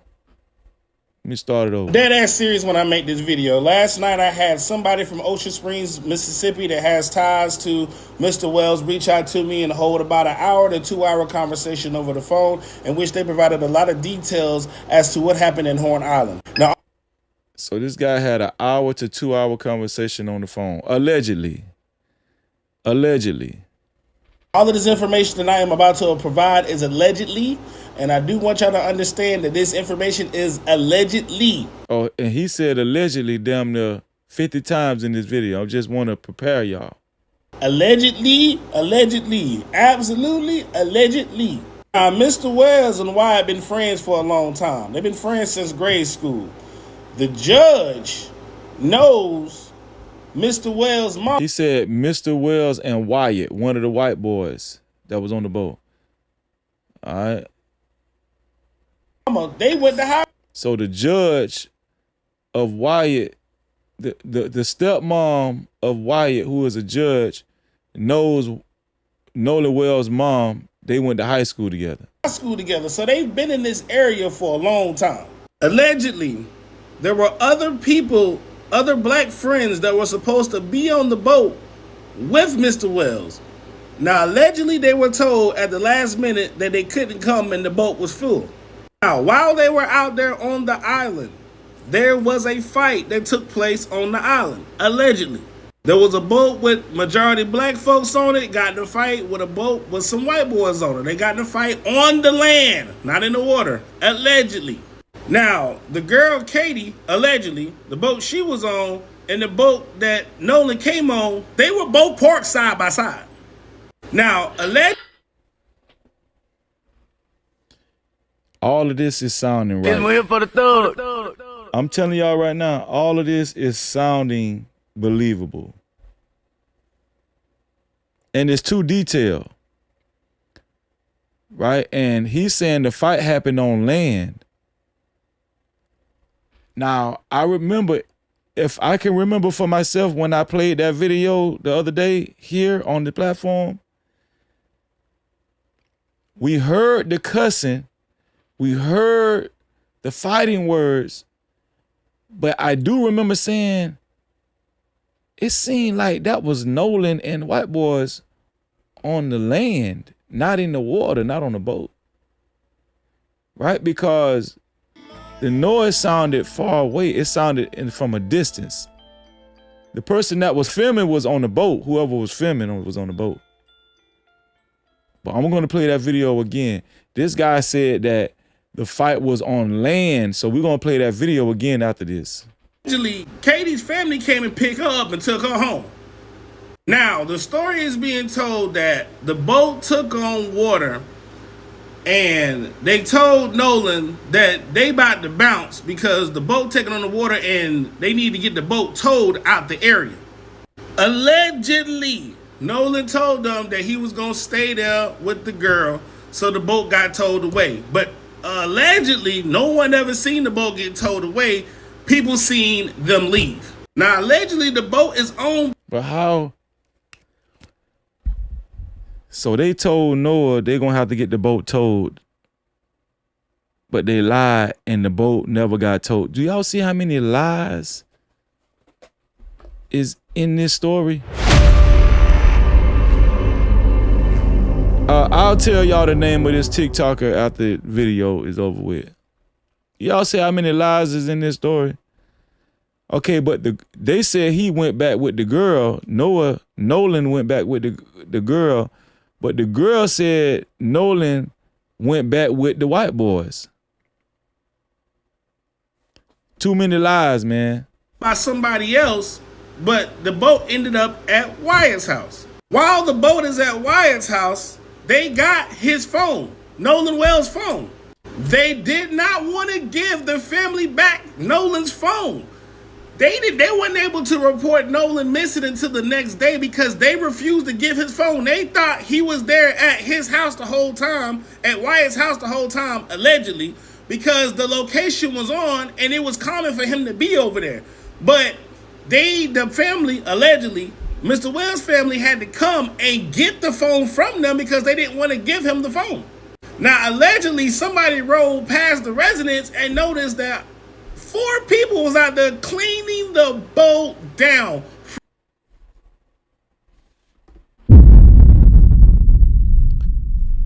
Allegedly, 4 people was cleaning that boat down, scrubbing away, scrubbing. Allegedly. From head to toe, allegedly.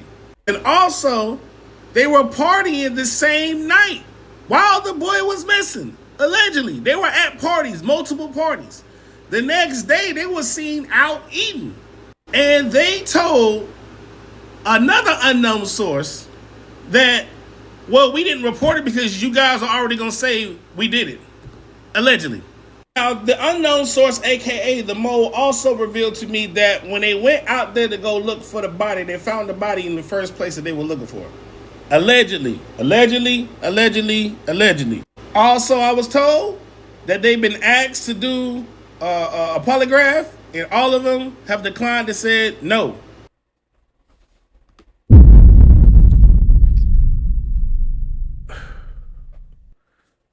If you was asked to do a polygraph and you ain't got nothing to hide and you care about your friend on top of all of that, why would you refuse to do a polygraph test?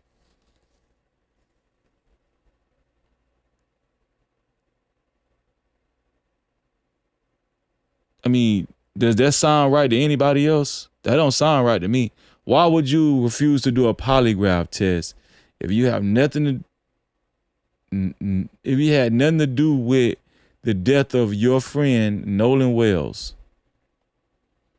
If it was me, hell yeah, I'm gonna do a polygraph test so you can, I can be one less person, that y'all got eyeballs on. He said every single last one of them, allegedly, every single last one of them boys refused to do a polygraph test. All y'all refused to do a polygraph test? All of y'all refused to do a polygraph test? Allegedly? Allegedly. Now, for all the boating experts out there that say the boat was taking on all this crazy amount of water because of the waves and the current and up, that wasn't happening out there. That was not happening out there on July 4th. The water was very, very calm, from what I was told. Now, that information is facts. That's not allegedly. The water was calm. That was factual information.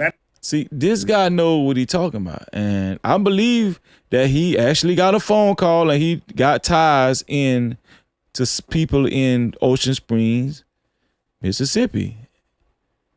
You could tell when somebody lying, The water was not choppy. It was calm. He's saying that's not allegedly. He's speaking confidently about that. That's facts. That was told to me. That you can stamp it. You can.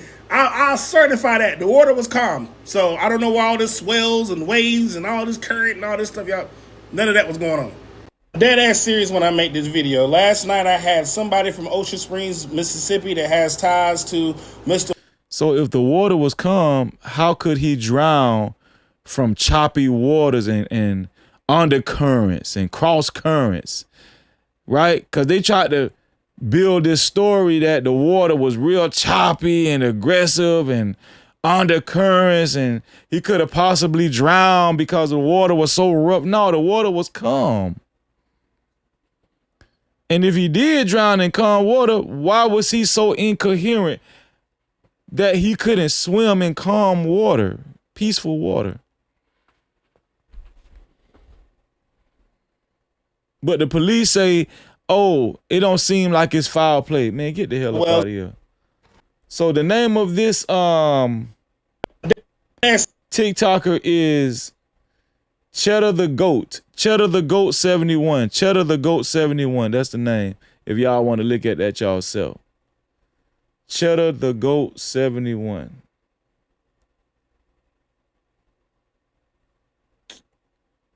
Let's see.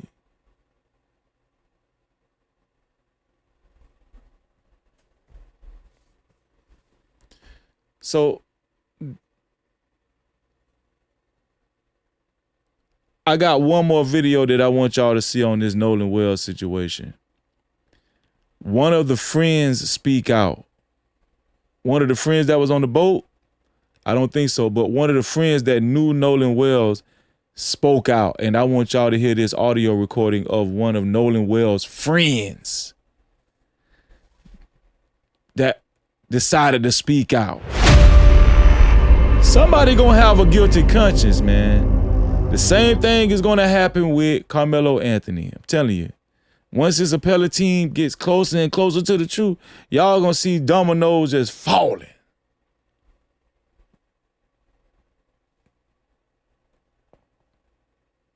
Here we go. Nolan Wells' friend, ladies and gentlemen. Did y'all hear one of Nolan's real friends speaking about what he believes happened? Listen to this. I know that friend group that he was with is known for, I don't know if I can say this substance, but they're known for doing a certain substance. And, some of us who have spoke to Nolan prior to the island date, we know that they were known for doing that substance.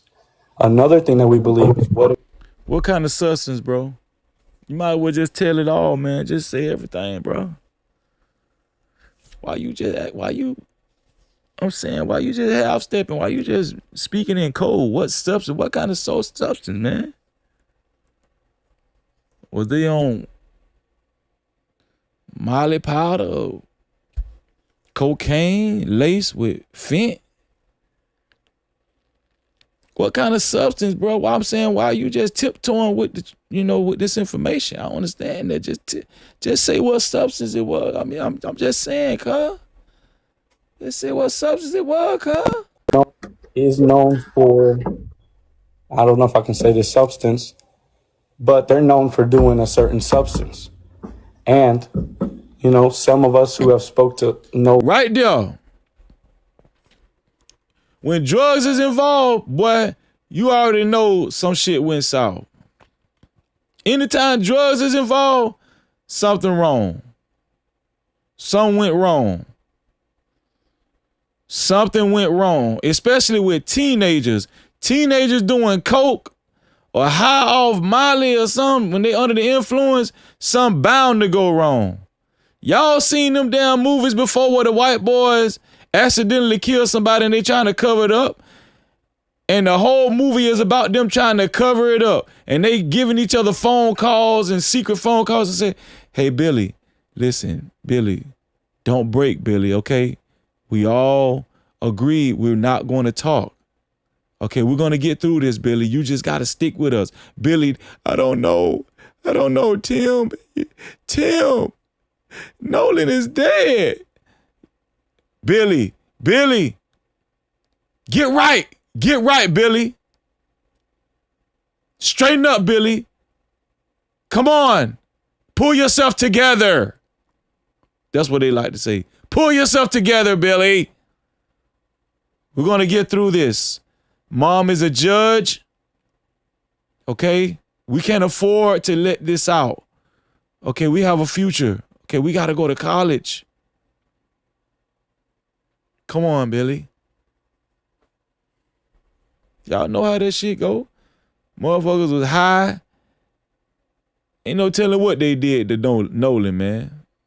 Prior to the island date, we know that they were known for doing that substance. Another thing that we believe is, what if they peer pressured him into doing something? And again, with the mixture of alcohol and... This is allegedly, Leah. This is allegedly. But everything allegedly. I might make some merch that say allegedly. We're gonna plug that merch. We're gonna plug the merch store too after this too, man. Y'all need to get y'all some merch, man. Shout out to the No Cap crew. No allegedly. Jesus just giving us his synopsis of what he feels. So allegedly, Jesus, you got to remember when you're getting on these panels, you got to say allegedly, because somebody will try to wrap you up.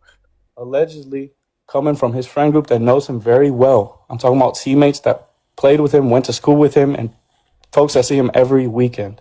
Allegedly, we believe that maybe something just didn't go the way they wanted it to.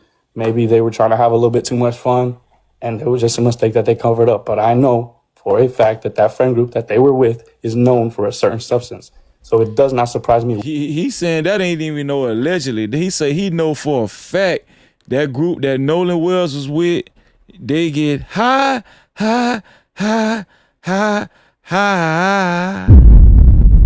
Look what he said. He said, I know, this ain't no alleged. I know for a fact. We believe that maybe something just didn't go the way they wanted it to.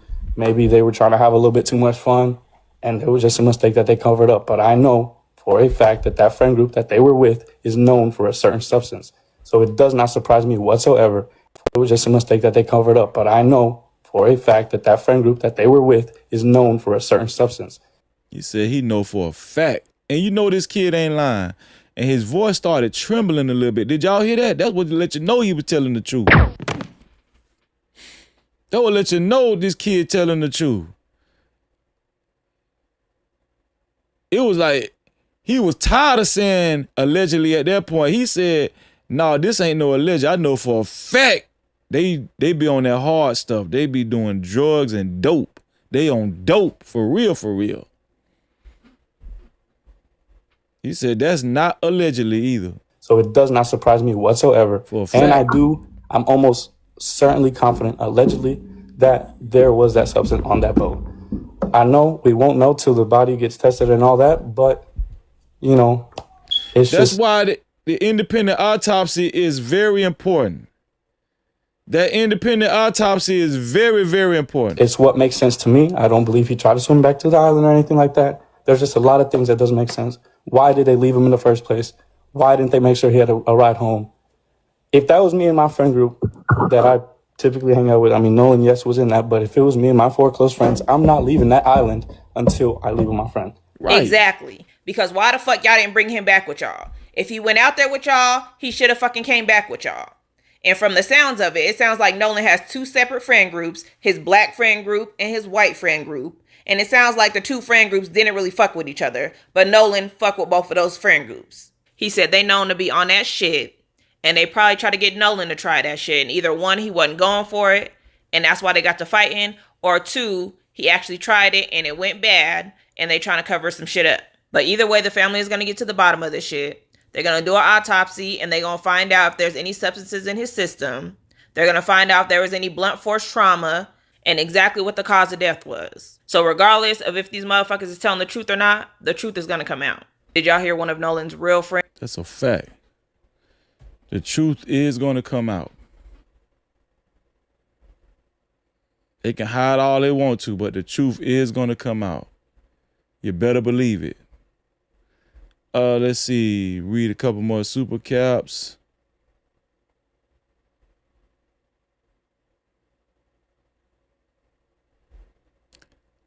Shout out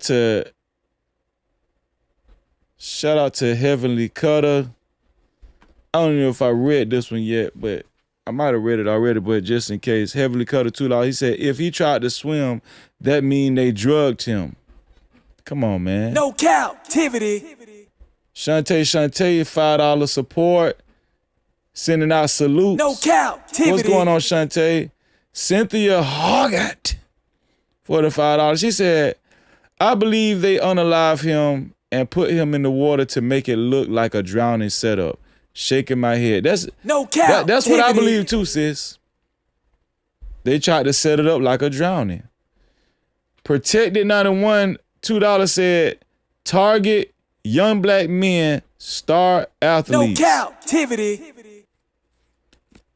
Just the good, you know what I'm saying? Just young black men, or black men in general, are highly envied all across the world. So we got to really understand that. Black women too. Keisha One Up.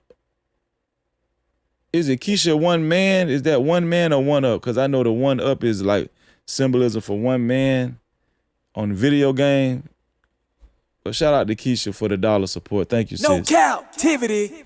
And shout out to TG Osayed. TG Osayed, $5 said, if he said he was staying with her, why didn't they give him his phone? If he said he was staying with her, why didn't they give him his phone? That's the $1 million question, TG. No Cap-tivity. Shout out to TG. Man, y'all thinking, man. One thing I love about the No Cap crew, y'all be having y'all thinking caps on. 166 Goddess, $10 said, always good content, always on point. No Cap-tivity. Thank you, sis. I appreciate that. Thank you. I be needing to hear that confirmation from y'all. I get a little insecure. I'm sorry. It's just the way it is, you know. Let me see. Did we get one up? Okay, Keisha said one. Keisha one up. Okay. Cause you know the one up, that one UP could mean user player. You know, UP stand for user player in the gaming world. I ain't played video games in a long time, but you know what I'm saying. Shout out to Woodrow for the $5 cash cow. Check the cash out, bitch. Woodrow, thank you for the $5 cash cow. He said, stay encouraged, my bro. Your service needed. Thank you, bro. Thank you, my brother. No Cap-tivity. Shout out to Woodrow, man. Let's see. And I'm glad I found that damn video, too. I didn't think I was going to find it, because sometimes my mind gonna go blank, man. That ever happened to one of y'all, any one of y'all, man? You're like, your mind be going blank and you could have just been thinking about something, but 2 seconds later you forgot it. What that mean? You're getting old? What that mean?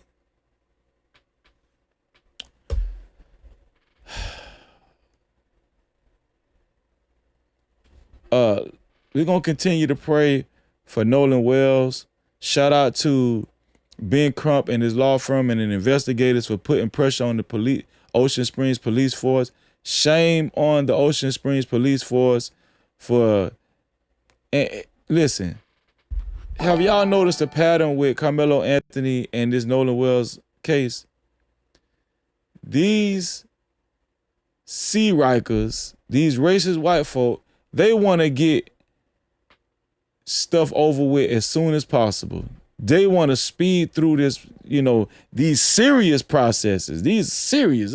We talking about being either accused of murder or being murdered. But, you know,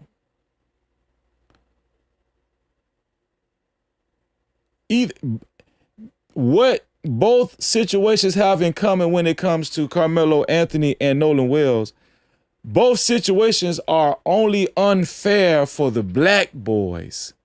Did y'all catch that? It's murder involved in both cases. One white boy was murdered, one black boy was murdered. But in both cases, the unfairness is always,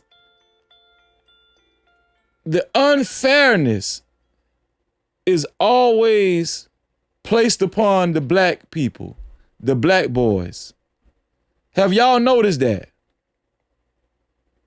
Y'all think that's coincidence?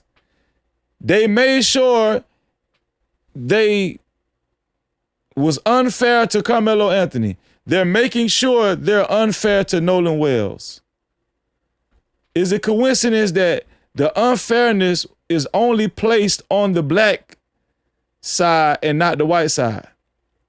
When it comes to the white side, they're trying to do their best to look out for the white boys. But when it comes to the black boys, what both situations have it coming, the only people that they're gonna give the short end of the stick to is the black boys. Y'all think that's coincidence? Am I making sense to y'all? Are y'all following me?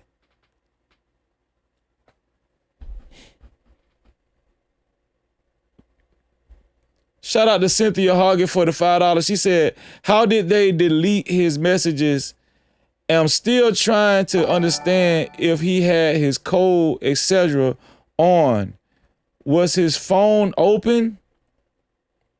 He might not even have no code. No cap. But see, here's the thing. If they was high, right? If they was high,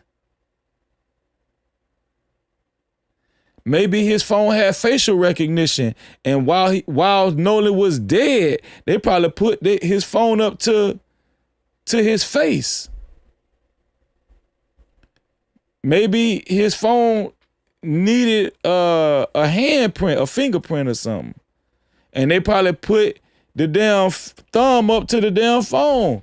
It's plenty of ways you can get into that phone. You don't need a number code.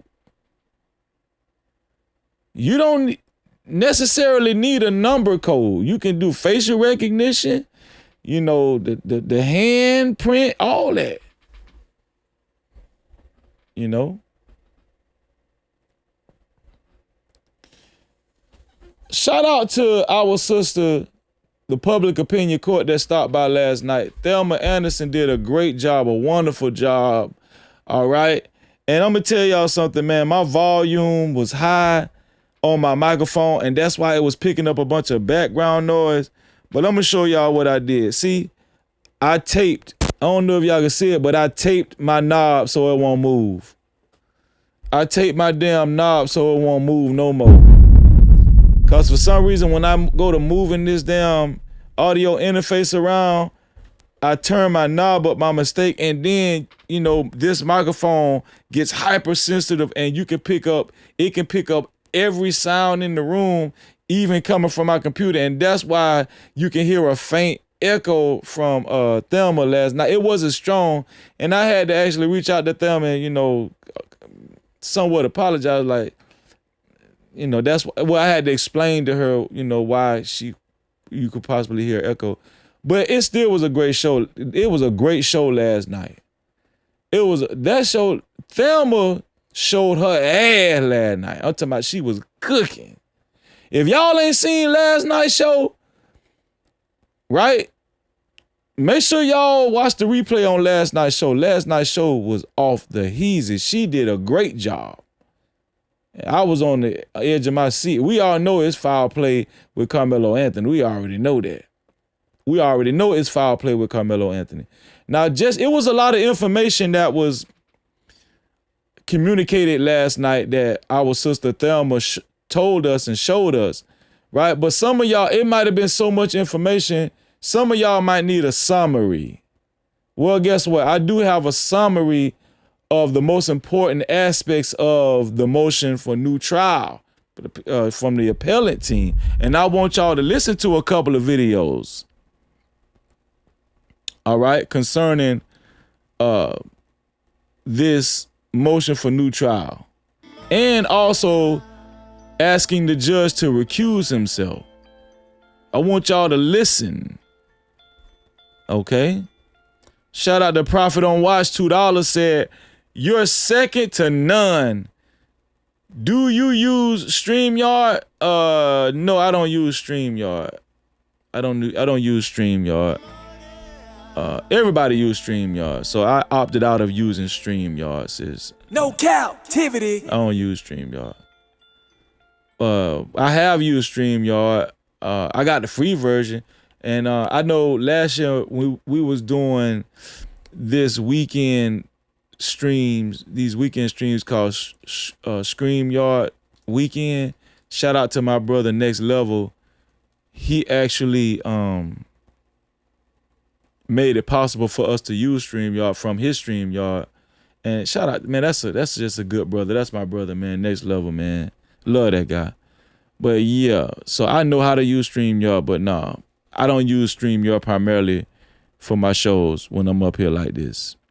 Shout out to Maria Robinson, $1 support. Thank you, Maria. Appreciate that. No Cap-tivity. So I want y'all, let's do a recap of what we learned last night. Let's go back over here to TikTok. How about we do that? Here we go.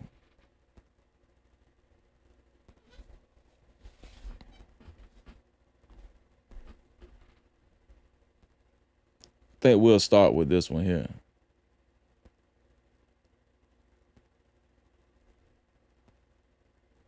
Okay, so boom. So I've been reading the motion for new trial for Karmelo Anthony. Now, mind you, it's 193 pages, okay? I have to work, so bear with me. It's going to take me some time to get through it. But it's very interesting. Do you know that they gave that boy, from how it reads, let me say this, from how it reads, they blindsided Karmelo Anthony and gave him 10 minutes. He had 10 minutes to decide whether he was going to testify or not. Yep. Here's what happened. From what the motion is saying is essentially the prosecutor had hit up the defense attorneys and was like, hey, let's try this case clean. By that, he meant, let's not talk about anything other than what happened underneath the tent. Now, here's the interesting part. When you are a criminal defendant in a homicide case and you're claiming self-defense, the federal rules of evidence change a little bit in that sense to where you're allowed to bring in character evidence essentially to show, like, I'm not aggressive, okay? The deceased was aggressive, which is why I did what I did. Like, I didn't have a choice. They came after me. They're aggressive. Matter of fact, they got a whole aggressive-ass character. There's stuff in their background that'll let you know this is how they get down. So for the prosecutor to hit the defense attorney and say, let's not talk about character and stuff, you know what I'm saying? Let's not bring that up. That led me to think like, oh, your client's character probably was shitty.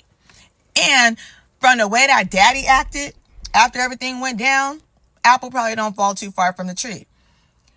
What happens is the attorneys made this gentleman's agreement. So it wasn't really formal paperwork, right? Like they did a little slick motion in limine, I guess, to try to CYA. But from there, they go through trial, right? The understanding is like, we're not going to bring in character evidence. This is the agreement between the attorneys. Boom. They get to trial. So it comes time for Karmelo Anthony to testify, and the prosecutor switches up and is like, oh, well, if he going to testify, we bringing in character evidence. How did Mike Howard let this happen? And then they're calling this so-called agreement, they're referring to it as a gentleman's agreement. So they didn't draw up any contractual agreement where they had to sign off. It was almost like a handshake and just understood, okay, we're not going to go into Karmelo Anthony's character right outside of the April 2nd incident, and we're not going to go into Austin Metcalf's character outside of the April 2nd incident. So they shook on that. Why would you agree to that? Because Austin Metcalf's character, bringing that up, was very crucial to this case. I understand. That was crazy. And then, you know, they agreed that Karmelo Anthony was going to testify the whole time. Karmelo Anthony was supposed to testify. But when it was time for Karmelo Anthony to testify towards the end of the trial, the prosecution switched out on Mike Howard and said, nah, if he testifies, we're going to bring up some things. We're going to bring up some character flaws, issues or whatever. They should have still, Karmelo Anthony should have testified because he's an exemplary kid. We're about to start talking about character. Mind you, defense attorneys have not prepped to talk about character. They missed that opportunity in voir dire. They missed it in their opening statements. They missed it during cross-examination where they could have attacked the deceased character. But they were unable to do that because the opportunity was lost. Right. And so they had to go back last minute, it sounds like, and talk to Karmelo and say, how you want to do this? And that boy had 10 minutes to decide. A decision that would change the rest of his life. Right.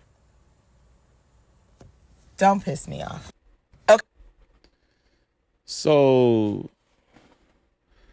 I got some more. I had saved some more videos where people were explaining. Let's see.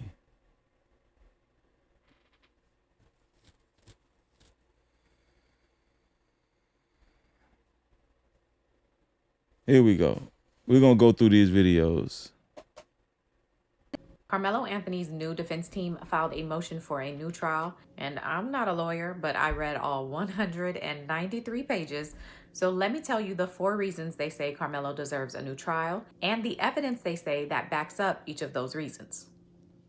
So jumping right in with reason number 1, and that has to do with the 6th Amendment, which gives every person accused of a crime the right to a speedy trial and the right to a public trial. And in this situation, it's the public trial part that Karmelo's attorneys are saying was violated. Specifically, they're arguing that while the courtroom wasn't technically closed to the public, the restrictions the judge put in place. This trial was absolutely a private trial. They're going to say they opened it up to the public because they allowed so many people to actually attend, even independent media, but it was a cutoff point. So that doesn't mean it was public. If you're cutting off how many people can come in, it's a private party, right? And the appellate court is awesome for this because they definitely have grounds for an appeal even through this. It functioned as if it were. According to the motion, only about 27 seats were available for members of the general public to sit in on the trial, and people were in line as early as 4 or 5 o'clock in the morning for a chance to get one of those seats. And then if you couldn't get one of those seats, initially the judge had an overflow room set up where you could still watch and listen to what was going on. But according to the defense, once jury selection ended, that overflow room was shut down, which basically meant if you were not inside the courtroom, there was no way to hear or see what was going on. And so Karmelo's attorneys say that's where the constitutional problem begins. Because according to them, before a judge can place restrictions that close a courtroom off to the public, the judge is supposed to follow what's called the Waller test. And the Waller test comes from a U.S. Supreme Court case that lays out 4 things that have to happen before a courtroom can be closed off to the public, particularly when a defendant is objecting. So the first prong of this test is whoever is asking for the closure has to show that there's an overriding interest that would likely be harmed if the courtroom were to stay open. And they did not go through the Waller test. They didn't even go through the Waller test. And if they did, it wouldn't even pass the Waller test for him to be approved to actually get away with making this trial restricted to the public.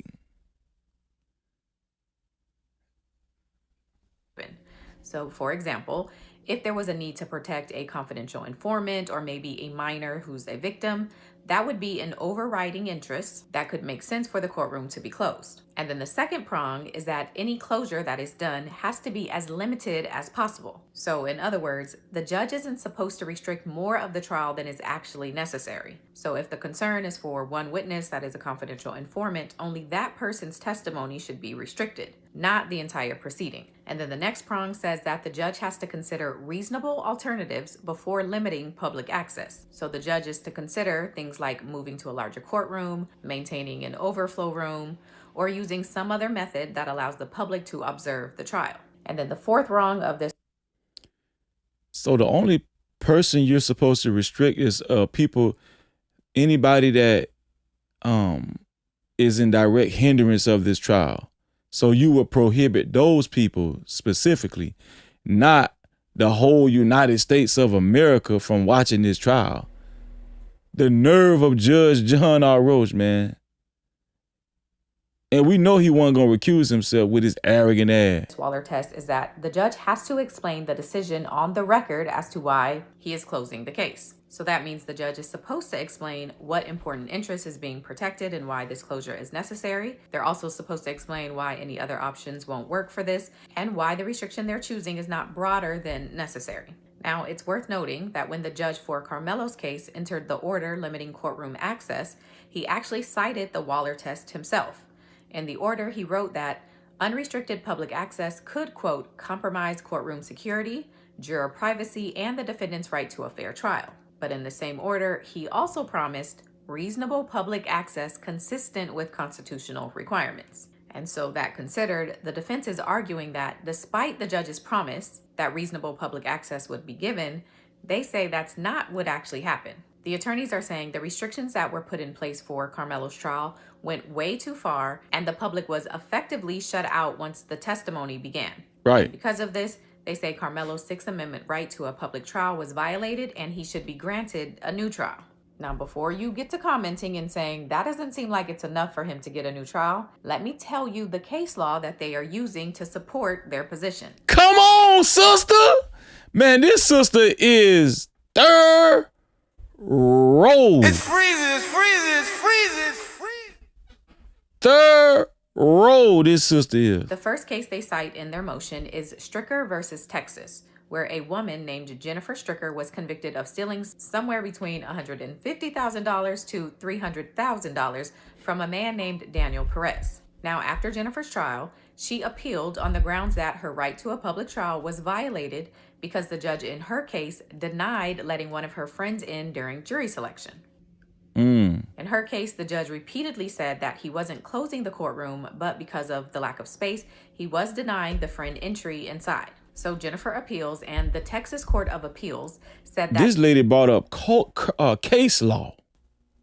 If the courtroom wasn't really closed, why did the judge feel the need to keep saying that it wasn't closed? And they also ruled that the judge didn't properly apply the Waller test. Yes. Specifically, they said the judge appeals, and the Texas Court of Appeals said that if the courtroom wasn't really closed, why did the judge feel the need to keep saying that it wasn't closed? And they also ruled that the judge didn't properly apply the Waller test.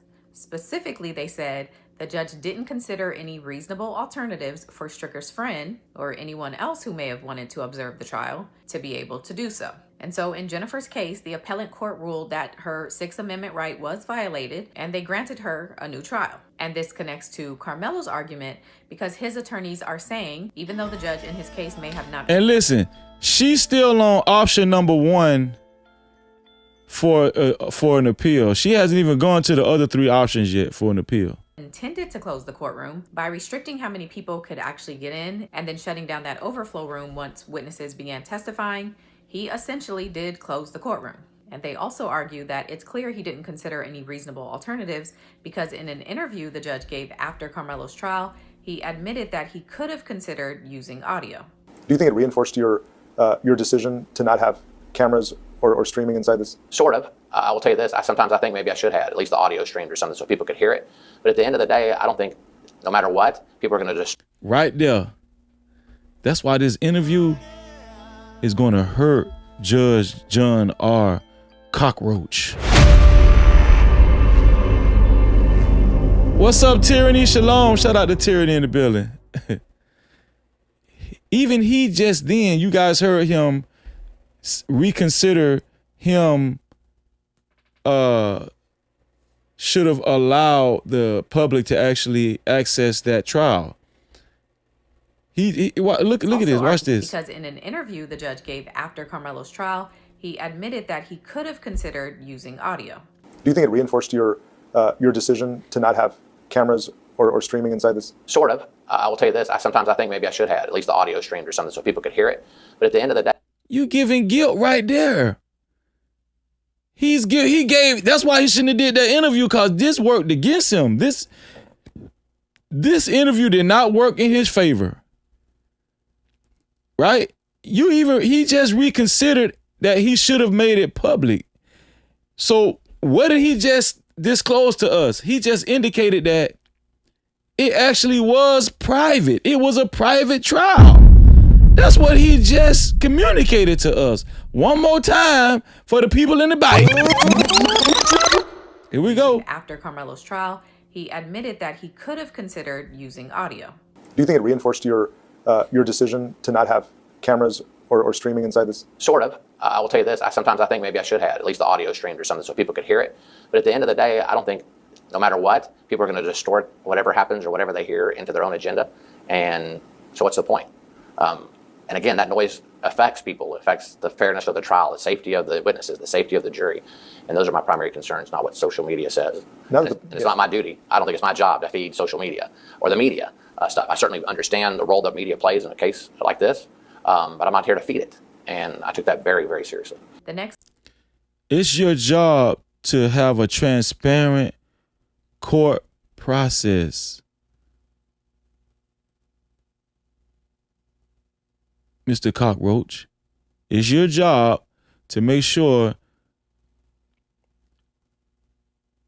the trial is a transparent process.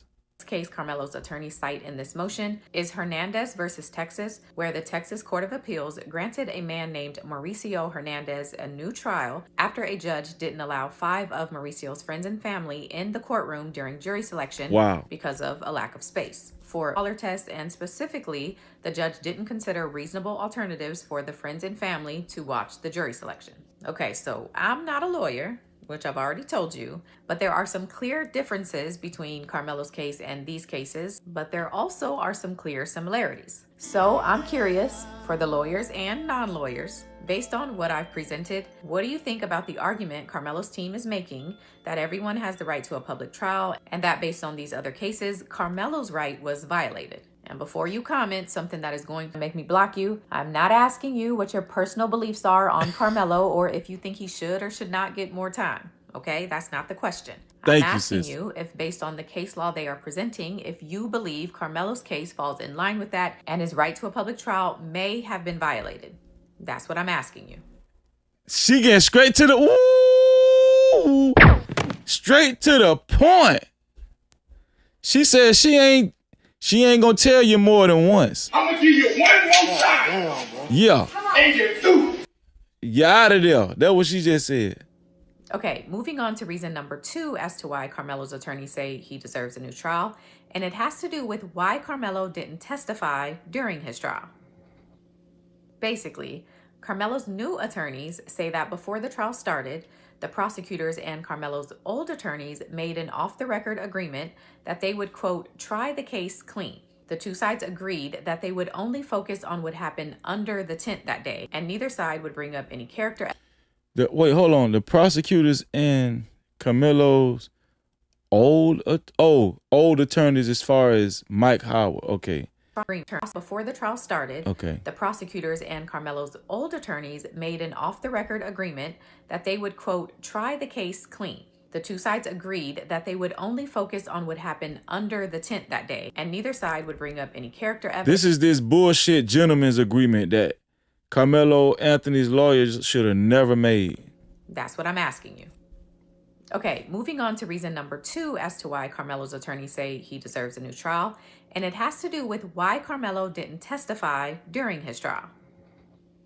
Basically, Karmelo's new attorneys say that before the trial started, the prosecutors and Karmelo's old attorneys made an off-the-record agreement that they would, quote, try the case clean. The two sides agreed that they would only focus on what happened under the tent that day, and neither side would bring up any character evidence, reputation evidence, or anything else extraneous. AKA, you know, all those rumors you've heard about the Metcalf twins having a history of being aggressive, or that Karmelo was previously suspended for having a knife. All of those rumors would be considered character evidence or bad act evidence. But both sides agree that they would not bring that stuff up during the trial. And to be clear, I'm not saying that stuff is true, and I'm not saying it's not true. I'm just saying that they agreed they would not talk about it. Okay? According to the motion, the attorneys told the judge about this agreement that they had, but they told him in his chambers off the record. And they did it off the record because they didn't want the information to become public and for the media to begin reporting on the bad act evidence, which is kind of what happened anyway, because the rumors still started. And so, according to this motion, because of this agreement, Karmelo's team didn't question any of the students who took the stand about one of them having previously told police that Austin Metcalf was, quote, kind of like the aggressive guy on the team, nor did they ask another student about having told police, quote, Austin and Hunter, they're not going to let you disrespect them. And if Austin is about to get in a fight, you can tell. Or another student's statement, which said, quote, he could be a bit aggressive at times. In this motion, all of these statements against Austin Metcalf, Hunter Metcalf, how they're bullies and aggressive. Let me keep saying it, aggressive. This was so many missed opportunities that Mike Howard and Toby Shook could have drove home with these kids and examined these kids while they was on the stand and made the jury understand that it wasn't Karmelo Anthony as the aggressor. Because listen, that's really what Karmelo Anthony got, how he got convicted. It wasn't that the prosecution proved beyond a reasonable doubt that Karmelo Anthony committed first-degree murder. No, they didn't prove beyond a reasonable doubt. They got him convicted from witness testimony that, you know, when all of those kids agreed to say that Karmelo Anthony was the aggressor and the provocateur. That's how he got convicted. So if Karmelo Anthony's lawyers would have been able to question Memorial High School students, even kids that served on the same football team as Austin Metcalf and Hunter Metcalf, and told the defense team of how aggressive and brutish and how much of bullies these kids was, then the jury would have had a clear indication of what Karmelo Anthony was dealing with on April 2nd, 2025. Waiting for the third. But they agreed to this bullshit gentleman's agreement to where they wasn't going to bring up character. No, you got to bring up character. That don't make no sense. Karmelo's team is saying none of those things were brought up because of the agreement. However, once it came time for Karmelo to take the stand in his own defense, they say the prosecutors basically went back on their agreement. According to the motion, the prosecutors told them that their agreement never... And what did the prosecutors do? They showed that they were devils. Well, they went back on the agreement. The defense attorneys, it was agreed and understood that Karmelo was going to be able to testify and he was going to testify. But when it was time for Karmelo to testify, the prosecution, they showed who they really were. I told you these people are devils. They switched out on the defense. They switched out on Mike Howard and Toby Shook. As a matter of fact, I think Toby Shook was in on it. Mike Howard, he had to be in on it too to agree with some bullshit like that. In my humble opinion. But I'm just saying though, do y'all see? They're devils. Only a devil would not keep their word. Only a devil would lie. The prosecution, they just basically lied. They virtually lied and did not keep their agreement that they supposedly made with Mike Howard. And in the end, they switched out and flipped the script on Mike Howard. That's what devils do. See, I keep trying to tell y'all these people are devils, but y'all don't want to agree with me. Not y'all, but I'm saying people don't want to agree with me. They think I'm just being cruel when I say, no, that shit was what the prosecution pulled towards the end of that trial. It was satanic. It was wicked. It was deceiving. What do y'all think the word devil mean? What is the main definition of devil? Deceiver. And that's exactly what the prosecution did to Karmelo Anthony's defense team. They got deceived. Why did the prosecution willingly and deceive them so easily? Why did the prosecution so easily deceive Mike Howard? It's because they're devils. And as soon as y'all accept that these people are devils, the better you'll be able to operate and function in this damn society. No captivity. That's why Mike Howard was cussing in the judge's chambers. He was cussing, and y'all ain't heard that story, did y'all? Mike Howard was cussing and he got very upset, cussing at the damn prosecution allegedly.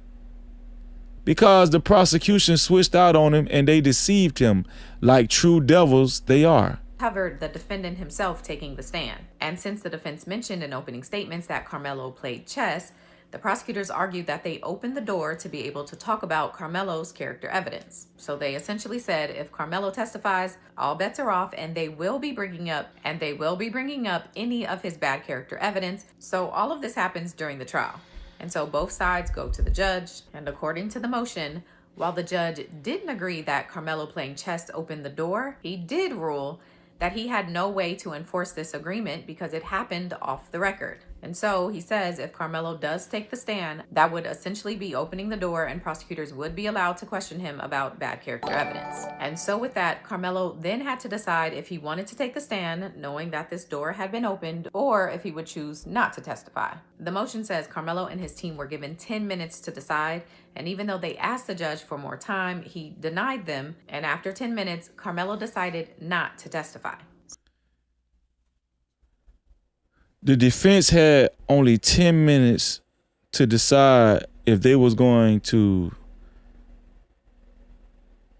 let Karmelo Anthony testify under the pretense that the defense had already switched out on the defense and didn't keep their word. And, you know, the prosecution had already told the defense, Karmelo's defense attorneys, if you let Karmelo testify, you know, we're going to bring out the information we said we wasn't going to bring out, whatever information. He should have just testified. Just let him testify. And everybody said that even after the trial was over with, man, Karmelo should have testified. Mike Howard is a PUSSY. Mike Howard is a pushover. He's not a legal shark. He's not a shark in the courtroom. Mike Howard is a pushover, and he's just soft as hell. He's soft as whoopee cushion. So their argument here is Karmelo's team built their entire case strategy on this agreement with prosecutors, But then at the last minute, prosecutors go back on the agreement, which backed Karmelo into a wall and denied him the right and opportunity to fully defend himself in this case. And for that, they say he deserves a new trial. And to support this argument, they cite a case where prosecutors promised a defendant a lighter sentence in exchange for a guilty plea. But the prosecutor who made that promise ended up getting replaced, and the new prosecutor went back on that agreement and recommended a longer sentence for the defendant. Wow. That's why it's important to read this whole thing. Like, y'all got to read this whole thing, man. Because it's so much corruption in this documentation, man. It's just a lot of corruption, man. I see why my sister, I got emotional too, but I was just trying to be strong for y'all and be strong for Thelma last night.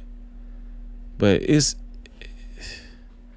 so much corruption indicated in this motion for a new trial paperwork, and it's that the appellate team put out. It's so much corruption, y'all. The prosecution ain't shit. God gonna get their ass. After the defendant was sentenced, he appealed, and the court reversed the sentence and said that when prosecutors make promises or agreements with the defendants, they have to uphold those agreements. So that's what Karmelo's team is using to support their argument that he deserves a new trial because of this agreement situation. But again, there are some clear differences and some clear similarities between Karmelo's case and that case. So tell me what you think about this argument. And then reason number 3 and 4 as to why they say Karmelo deserves a new trial are much shorter than the first two. Argument number 3 is Karmelo's team says the jury instructions given by the judge were legally incorrect. Which is still a good reason. Jury instructions was incorrect. And then argument number 4 is basically punitive. Put reasons 1 through 3 all together, it shows that Karmelo didn't have a fair trial and should be given a new one. So those are the arguments from Karmelo's side. The state will obviously respond, but let me know what you think about what they're saying. And if all you're going to do is call me racial slurs, just block yourself now, okay? Damn, she got a lot of racist people in her damn chat. She did a great job, man. Let me follow her. I'm not a lawyer, but that's the name of her TikTok. I'm not a lawyer, but she did a great job. Let me see. This girl did a great job too. Here we go. I read all 63 pages of Karmelo Anthony's motion for a new trial, so you don't have to. You're welcome. On June 9th, Karmelo Anthony was convicted of murder in the death of Austin Metcalf and sentenced to 35 years in prison. The very next day, his legal team filed a notice of appeal, kickstarting the appellate process. Since then, we've learned that a new team of attorneys has stepped in to represent him. This is a separate motion, though. This is a 63-page motion for a new trial, along with a motion asking another judge preside over all future post-trial proceedings. We're going to break down what all of that means, specifically the 4 main arguments that the attorneys are making. As always, I am a certified law nerd, bona fide non-attorney. This is not legal advice, just my interpretation of what's going on in the court record. So let us begin. Okay, a motion for a new trial asks the trial court to vacate the conviction because the defense believes significant legal errors occurred during the proceedings that affected the fairness of the trial. If the court grants that request, the conviction is set aside and the case begins again before a new jury. In this filing, Karmelo's defense raises 4 primary arguments for why they believe that should happen, so let's walk through each one. The first, and by far the longest argument in this motion, centers on public access to the courtroom. The defense argues that this case involved much more than a crowded courtroom. They claim that the court imposed a series of restrictions that substantially limited the public's ability to observe the trial, despite the enormous national attention surrounding this case. According to the motion, the courtroom only had about 27 seats available for members of the general public. As a result, people reportedly began lining up as early as 4 or 5 o'clock in the morning just for the chance to get inside. The filing argues that by the court's official public admission time of 8:50 each morning, those seats had effectively already been claimed, making that entry window largely meaningless in practice. The attorneys also point to something they say changed once the trial got underway. During jury selection, the court provided an overflow courtroom where members of the public who couldn't fit inside could still watch the proceedings through a live audio and video feed. But according to the motion, once testimony began, that overflow room was eliminated. From that point forward, the defense says there was no overflow room, no live stream, no audio feed, and no alternative way for the public to observe if they couldn't secure one of those very limited courtroom seats. Okay, why does that matter? Well, the defense is arguing that those restrictions impeded Karmelo Anthony's constitutional right to a public trial. The attorneys repeatedly emphasize that they're not challenging the trial court's authority to maintain order or courtroom security. They're arguing that once those restrictions began limiting public access, the court was legally required to explain, on the record, why those restrictions were necessary and whether less restrictive alternatives were available. One detail that really stood out to me is that the defense doesn't just rely on long-established U.S. Supreme Court precedent. They also point to two very recent Texas appellate decisions, arguing that those courts ordered entirely new trials over courtroom closures they believe were less restrictive than what occurred here.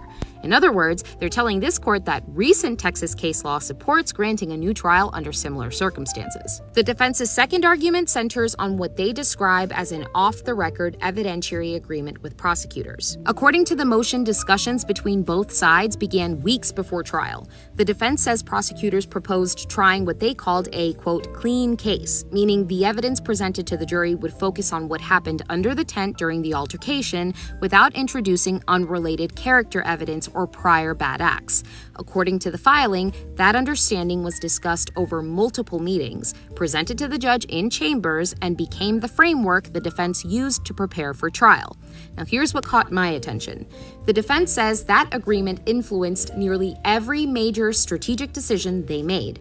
According to the motion, it affected jury selection, witness examinations, expert witness decisions, and ultimately whether Karmelo Anthony himself would testify in support of his self-defense claim. According to the filing, everything changed on the final day of testimony. I have questions about that, but I guess we'll learn more as this begins to unfold. The defense alleges prosecutors took the position that if Anthony testified, the agreement would no longer protect him from character evidence or evidence of alleged prior bad acts. The motion goes on to say the trial court concluded there was no mechanism to enforce the parties' alleged agreement, leaving the defense to decide, under significant time pressure, 10 minutes to be exact, whether Anthony should testify. And ultimately, Anthony chose not to testify. The defense argues that decision came after weeks of preparing the case around what they believed was an agreed-upon framework. They contend that changing that understanding at the end of trial deprived Anthony of presenting a complete defense and violated his constitution. I mean, I just gotta keep reiterating, that was not honorable. These people are not honorable. They're devils, man. Constitutional rights. The third argument focuses on the jury instructions. Before jurors begin deliberating, the judge provides written instructions explaining the law they're required to follow when reaching a verdict. Those instructions become the roadmap the jury uses throughout deliberations. The defense argues that portions of those instructions were legally incorrect, specifically as they relate to Texas self-defense law. Their position is that if the jury receives incorrect legal guidance, that has the potential to affect how juries evaluate the evidence and ultimately reach a verdict. The fourth and final argument is something known as cumulative error. Rather than asking the court to look at each alleged error in isolation, the defense is asking the court to step back and consider the totality of the proceedings. In other words, they argue that even if the court concludes one issue by itself doesn't justify a new trial, the combined effect of multiple alleged legal errors can deprive a defendant of a fair trial, and that's exactly what they're asking the court to consider here. Separate from the motion for a new trial, the defense has also filed a motion to recuse, asking that another judge preside over any future proceedings in this case. The request stems from the fact that many of the alleged errors discussed throughout this motion involve rulings made by the trial judge himself, Judge John Roach. The defense also points to public comments he made during the trial regarding some of those courtroom procedures. But here's what really stood out to me. This motion was filed on July 7th. After Judge Roach had already announced his retirement and stepped down from the bench just days after the Karmelo Anthony trial concluded. As a retired judge, he generally wouldn't have authority to continue acting in this case. unless he were formally assigned back as a visiting judge. So that raises an interesting procedural question for me. Was this motion to recuse simply a precaution in the event that Judge Roach could be assigned back to hear these post-trial proceedings, or was it filed to preserve the issue for the appellate record, regardless of who ultimately hears the motion? Now I'm geeking out a little bit. So if there's any Texas attorneys, judges, or any other legal professionals watching this who have some insight into that question, I'd love to hear your thoughts, please. Lawyers don't usually file motions without a purpose, so this is definitely something I'll be watching as this case moves forward. So what happens next? I'm left to assume that an evidentiary hearing will be set by the trial court, given that that's what the defense is asking for. In that hearing, both sides will get to present evidence, documents, and really anything that would support the issues that are being raised in the filing. After that, the court will then decide whether to approve or deny the request. It's important to note here that this is not the official appeal. This is going to the trial court. So regardless of how the trial court rules, the official appeal is still underway with Texas Fifth Court of Appeals. Think of it this way. The trial court is like a principal, right? You didn't like the test grade that you got, so you're complaining to the principal about your teacher, saying, hey, I want a new look at this. The principal is saying no. Well, even if the principal says no, you can still escalate to the district. I hope that analogy helps. The appellate court will independently review the entire trial record as well, making sure that any legal errors that were preserved for appeal, any objections, they are going to review that with a fine-tooth comb. And so this motion for a new trial is at the principal's door, and the appellate briefing, and when all of that process concludes, will be going to the district's door. I really hope I'm not confusing people with that analogy. The appellate process takes months upon months upon months upon months, but sometimes you can get ahead of these issues if you go to the trial court and have substantial evidence to support that there are grounds for a new trial. As always. So hopefully what she's saying is the trial court will go ahead and rule that there is evidence for a new trial instead of waiting longer for the appellate court, right? But there's a couple of options there for a new trial, which is very good for Karmelo Anthony and the appellate team. Also, now we have to wait and see if a new judge, a new assigned judge, well, not a new assigned judge, but a judge, a referred judge is going to rule that Judge John R. Roach recuses himself because he denied his recusal. So we know he was going to deny his recusal, right? Because these people are racist. These people are very arrogant and racist, pompous people. So we knew he was going to deny his recusal. But now we just have to see if the referred judge, where they referred the recusal to another judge, we're going to see if that court is going to recuse Judge John R. Roach, which they should, because he with the interview, and it just, you know what I'm saying? He said too many damaging things, in my honest opinion. He should get recused. So I'll continue to monitor this case and bring you updates as they become available.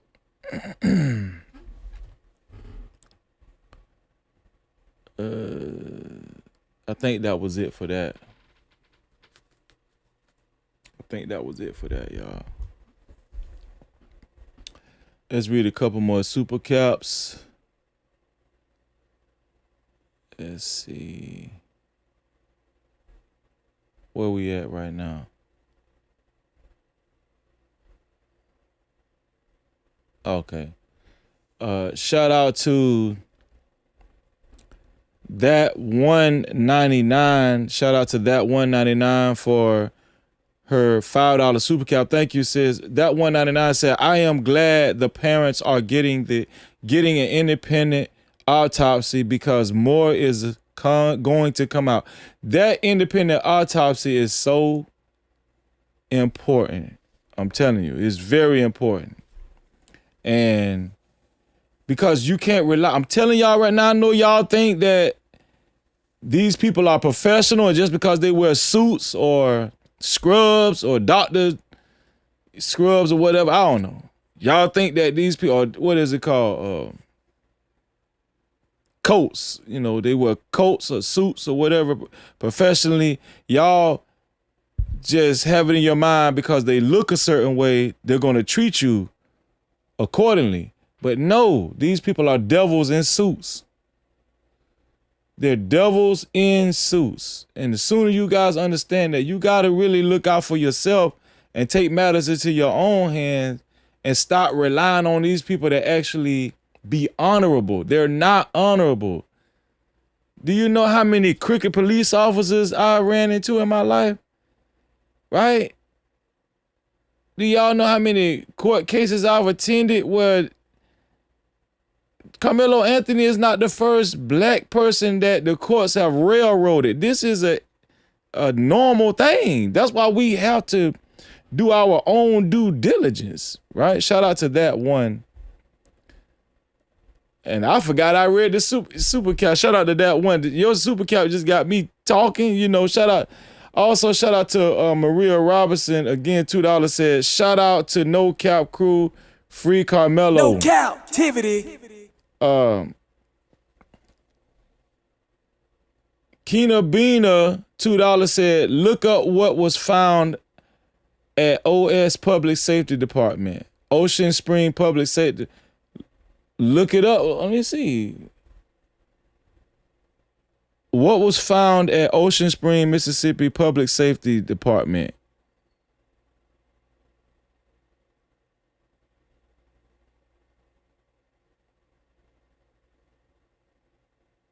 Okay. The body of missing 18-year-old Nolan Xavier Wells was found.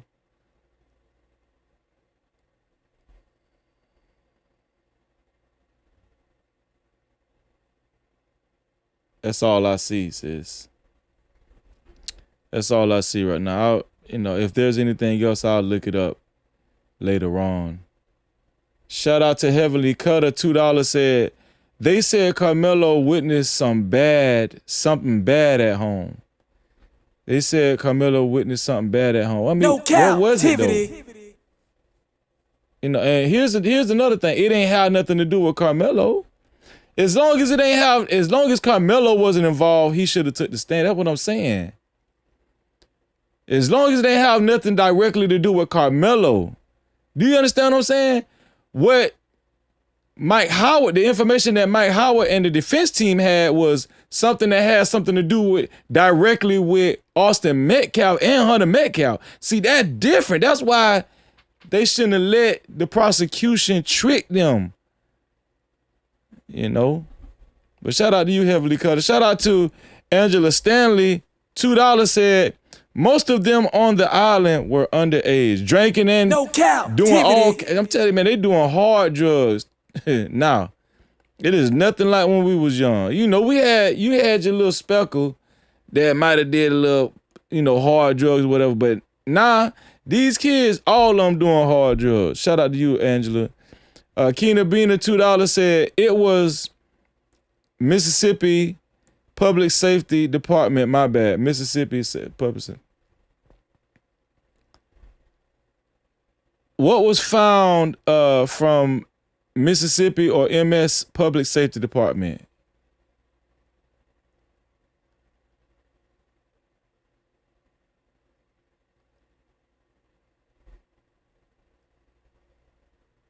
Hold on. Huh? Hold on, I gotta show y'all this. Hold on, wait. Shout out to Keena Bina. So this what came up. Let me put it over here. This is what came up, y'all.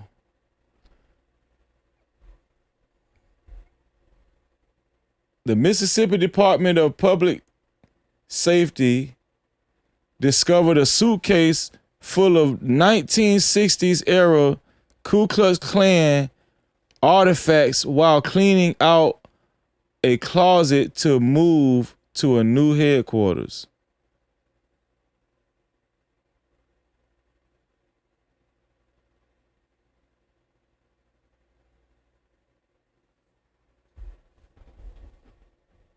What the hell? No Cap-tivity. Shout out to Keena Bina.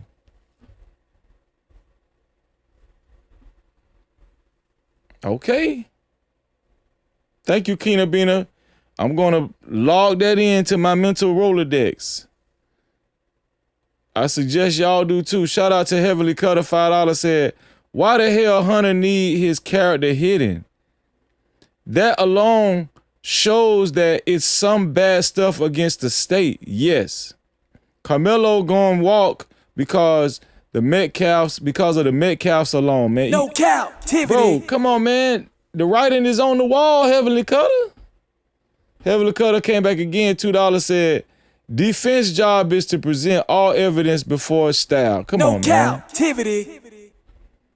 Angela Stanley, $5 said, them boys probably got mad and put something in his drink. He was staying with the girl, but both groups not friends. They identified Nolan from his teeth. Damn. Heavily Cutter, $2 said, that agreement destroyed the defense whole case. Yes, it did. No Cap-tivity. And they stupid. It's not good to have stupid lawyers, man. Heavily Cutter, $2 said, good, they effed up, gives a fighting chance in an appeal. Yeah, that's the blessing out of all of that, right? Mia Santos, what's going on, Mia Santos? $10 said, this ain't enough, Freezy. You have the crew. What's up? No Cap-tivity. Shout out to Mia Santos. Another $10 as well. She said, hashtag real ninjas do real things. Let's make it right. No Cap-tivity. $20 from Mia Santos. You know we gotta honor you, sis. We appreciate you. Thank you so much. Hey, hold up, wait. Do I see 5s, 10s, 20s in the place? No cap, appreciate it. Cash app, super chat, super stickers, memberships, PayPal's in the building, let it rain like that. Don't forget them 50s, don't forget them 100s. Blessings coming fast, we ain't waiting on nothing. Appreciate everything that you spend. When you feel generous, run it back again. Ay. Money talk, let it flow. Shout out to Mia Santos. We appreciate you, sis. Thank you. I'm gonna have to look more into that Ku Klux Klan suitcase that public safety found in Mississippi. I'm gonna have to look it up. Yeah.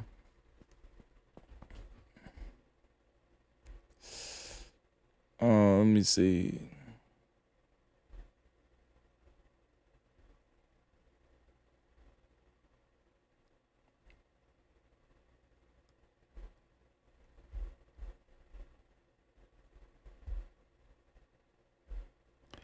You saying pull it up? Pull what up?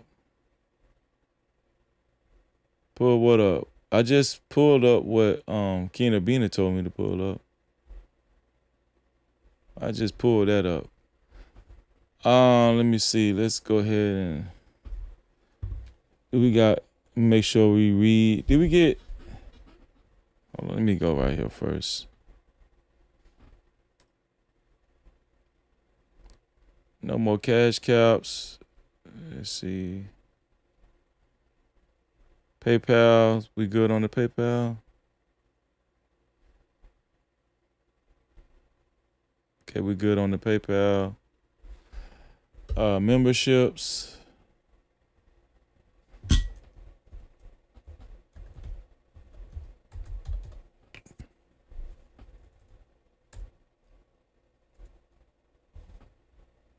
Shout out to Frisco Ham, became a member this evening. Appreciate you, Frisco. Shout out to Frisco Ham for becoming a member. Let's represent for Frisco, man. Shout out to you, Frisco. Appreciate you, man. Here we go. Welcome to the No Cap VIP Lounge. We've been expecting you. Yeah. No Cap crew. Welcome to the No Cap crew VIP. We welcome you, we welcome you. Thank you for the love, for the loyalty. VIP, it is here for you. Shout out to you, Frisco. Everybody that is a member, shout out to everybody in green in the chat. Everybody that's in green in the chat, shout out to y'all. You are the VIP crew.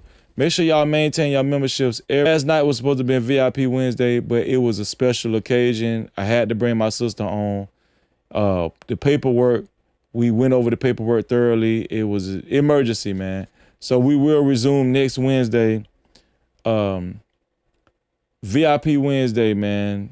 You know, make sure y'all maintain y'all memberships every month. Y'all VIP passes with what we call it. Let's see. Shout out to, we had got another a super cap. Shout out to Patrice Wilborn. Patrice, thank you, Patrice, for the $10. She said, thank you, Freezy, for fighting the good fight. Thank you. No captivity. You in the fight too, sis. Make no mistake about it. We all in this together. We all we got. Mm-hmm.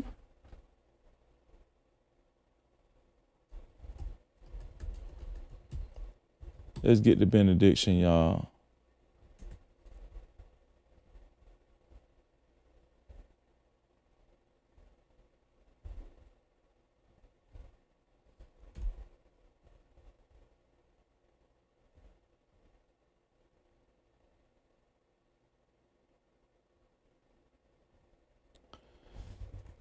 This is the verse we're going to read tonight, y'all, right here.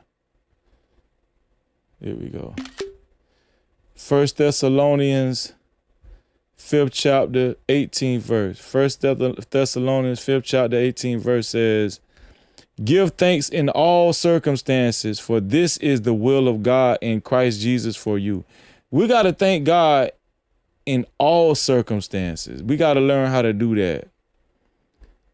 You know, it's very easy to thank God when we feel like something good comes in our life, or we, during seasons of gain, when we gain something. But thank God through it all. That's basically what this scripture is saying. We got to learn how to thank God through it all. Give thanks in all circumstances. Listen, even though, we're fighting for Karmelo Anthony, fighting for Nolan Wells, right? Tonia Nicole, the list goes on and on and on, right? Even though black folk have been facing injustices for centuries, we still should give thanks to the Most High God for continuing to be with us, right? And continuing to give us his wisdom if we accept it. We gotta do that, man. We gotta do that, man. Give thanks in all circumstances, for this is the will of God in Christ Jesus for you. Y'all gotta stop just only wanting to thank God when something good happened for you or to you. No, thank God even through the bad times. That's what's gonna get you through. That's what's gonna keep everything into its proper perspective for you and your life and your family. Thank him through it all. Okay? No captivity. Thank God through it all. We got to learn how to do that. We got to train ourselves to do that. A lot of us, we have not been actually practicing that the way we should. Let's start practicing that, brothers and sisters. Let's start practicing that. Let's see. Shout out to my sister, Mia Santos, $20 super cap. No captivity. She said, Freezy, you are that man. Let's go. About the KKK, the info she sent. Yeah. I'm going to research that more and report on it a little later. I just pulled it up on Google. So it's true, the public safety, they found a suitcase with some KKK belongings, and we're going to look more into it. Right? Shout out to you, Mia Santos. You deserve a video for that $20 super cap. Hey, hold up, wait. Do I see 5s, 10s, 20s in the place? No cap, appreciate. Cash out, cha-ching. Suka chat, cha-ching. Suka stickers, memberships. PayPal's in the building, let it rain like that. Don't forget them cities, don't forget them hundreds. Blessings coming fast, we ain't waiting on nothing. Appreciate everything that you spend. When you feel generous, run it back again. Hey.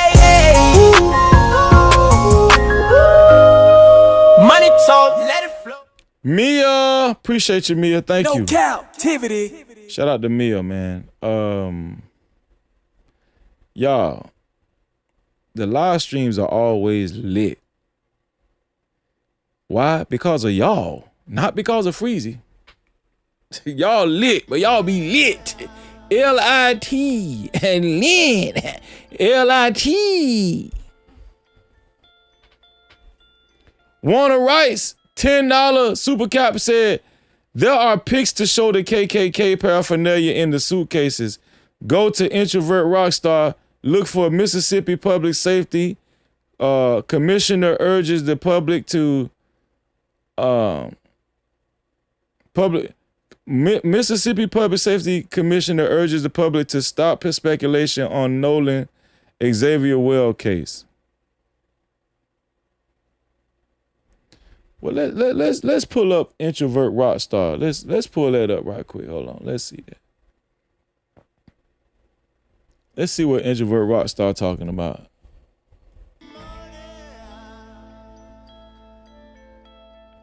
Right quick, like. Heavily Cutter $2 said, Jeff Metcalf doing damage control. He looks stressed. Where he doing damage control at?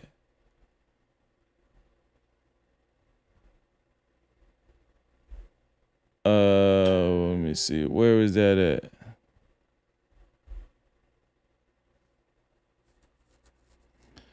Okay, I'm gonna have to pull this up another time because I don't know exactly where it's at.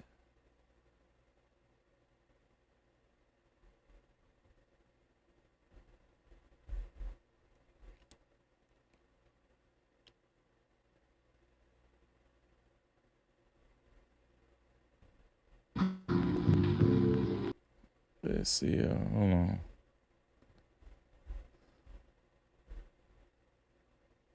Yeah, I'm gonna have to comb through this, y'all, because I don't know exactly the timestamp. It would have been more helpful if y'all had a timestamp for me, but I don't see the timestamp for this.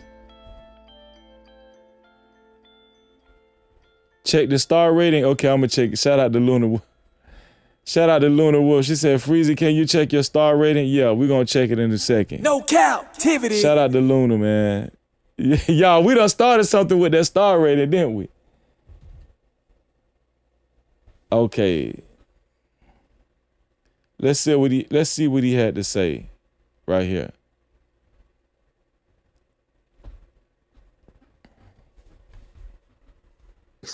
I don't give a damn. If that island is a part of people going to America, going to that island, trust me, they got some cameras there.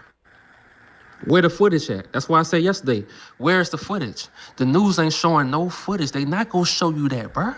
The news ain't gonna show you none of that. They gonna show what Massa tells them to show. Especially if they in Mississippi. But let it would have been a group. Shout out to Introvert Rockstar, y'all. Of 4 young black men and 1 Caucasian man, bro. They would have posted their whole family.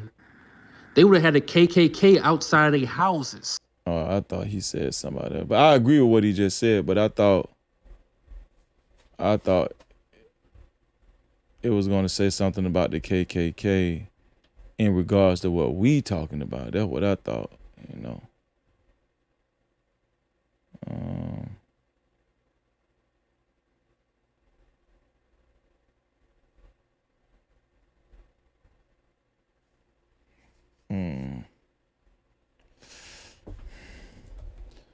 Let me see.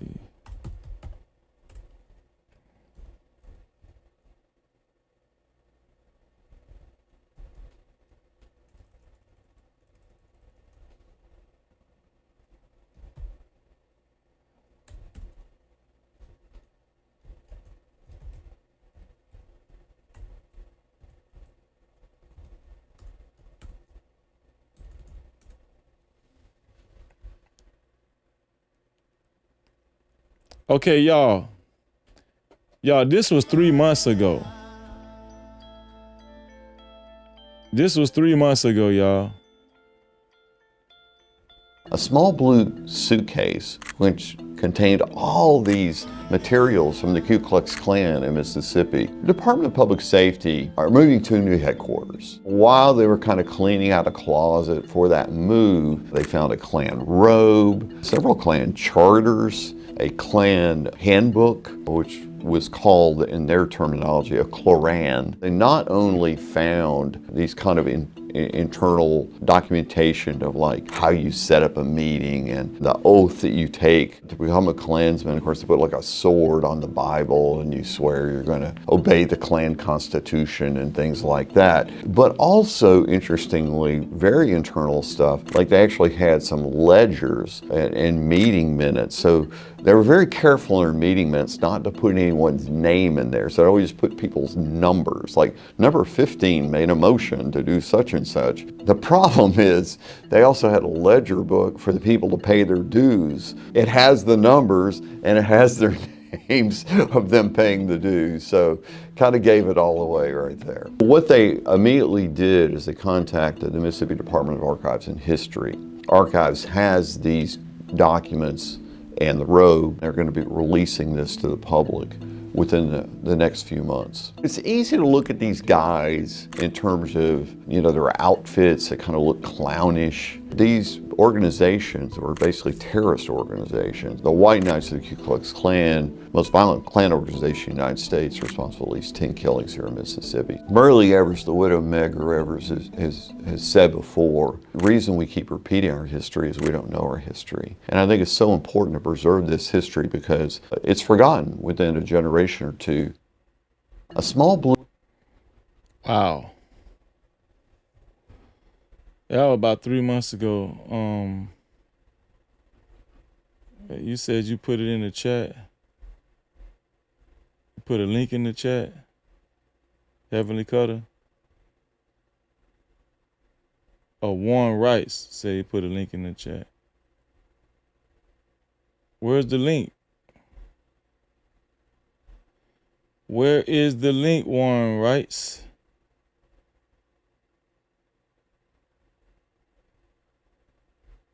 I'm looking for the link. Put it in the chat again, Warren Rice. Warner Rice. I'm sorry, Warner Rice.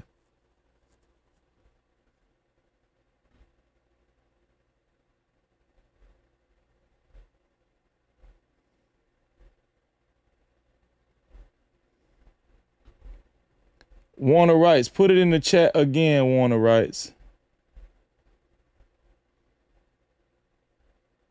Oh, we just looked at what it was really about though.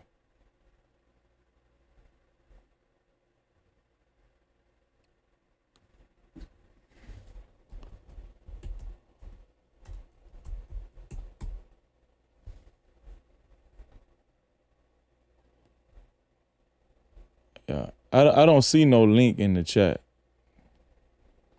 I don't see no link in the chat. Let's see. Shout out to, I read this and shout out to Luna Wolf. She said, okay, I'm gonna check the star rating, Luna.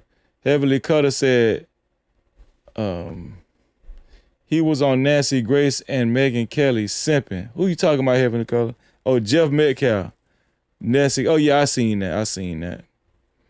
Warner Rice, $2 said, I put the link in the chat and in the super chat. You put a link in the super chat. I don't see the link in the super chat, Warner Rice. I don't see it. But we just went over it anyway, so.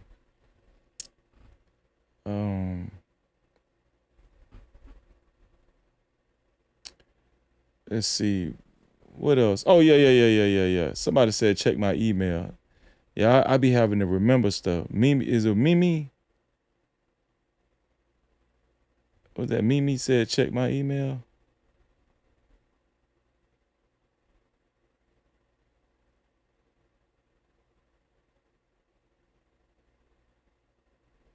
Really? Rents due tomorrow and I'm $100 short. This is the 1 week I forget about street sweeping. Okay. That $100 was supposed to go to my rent, not some dumb ticket. Are you telling me you have no money on the side for emergencies like this? Do I sound like I have money sitting around on the side? Now I'm gonna have to call my brother or my parents to cover for me. I'm gonna have to call my brother or my parents to cover for me. Why? Hold on, when's your paycheck cash advance right now? Why? Sign up for Grant Cash Advance right now. You can sign up in minutes and request your paycheck early without a credit check. But what is this? I think you sent me the wrong link.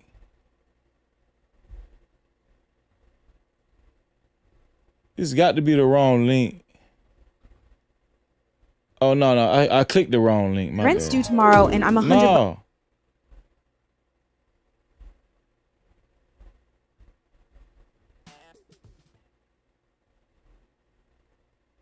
Yeah.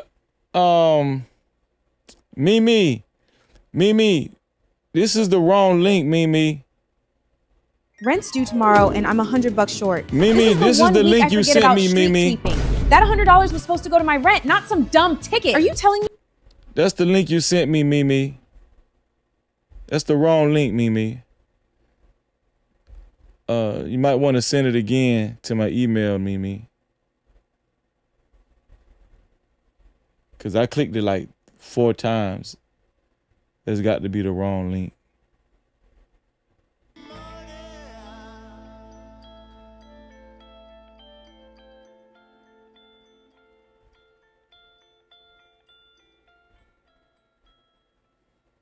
All right, peace and blessing.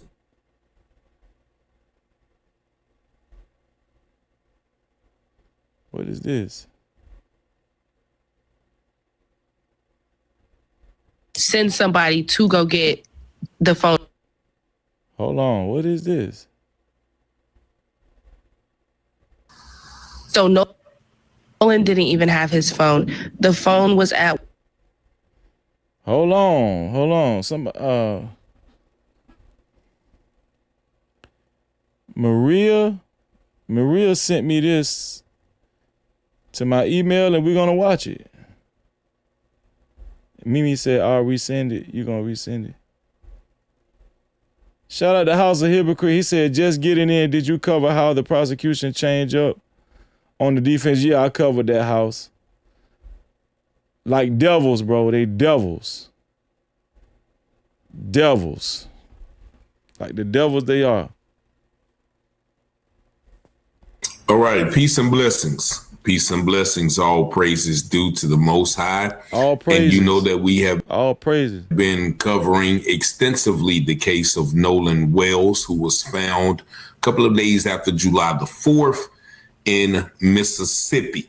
And as the scripture says, all things hidden shall be revealed, and those things done in secret shall be exposed on the mountaintop. And so now there's a friend who has come forth and given interviews about what she saw on the day that Nolan disappeared, as well as some of the activities of his quote unquote friends after the disappearance and when they got back to the mainland. Just listen to this.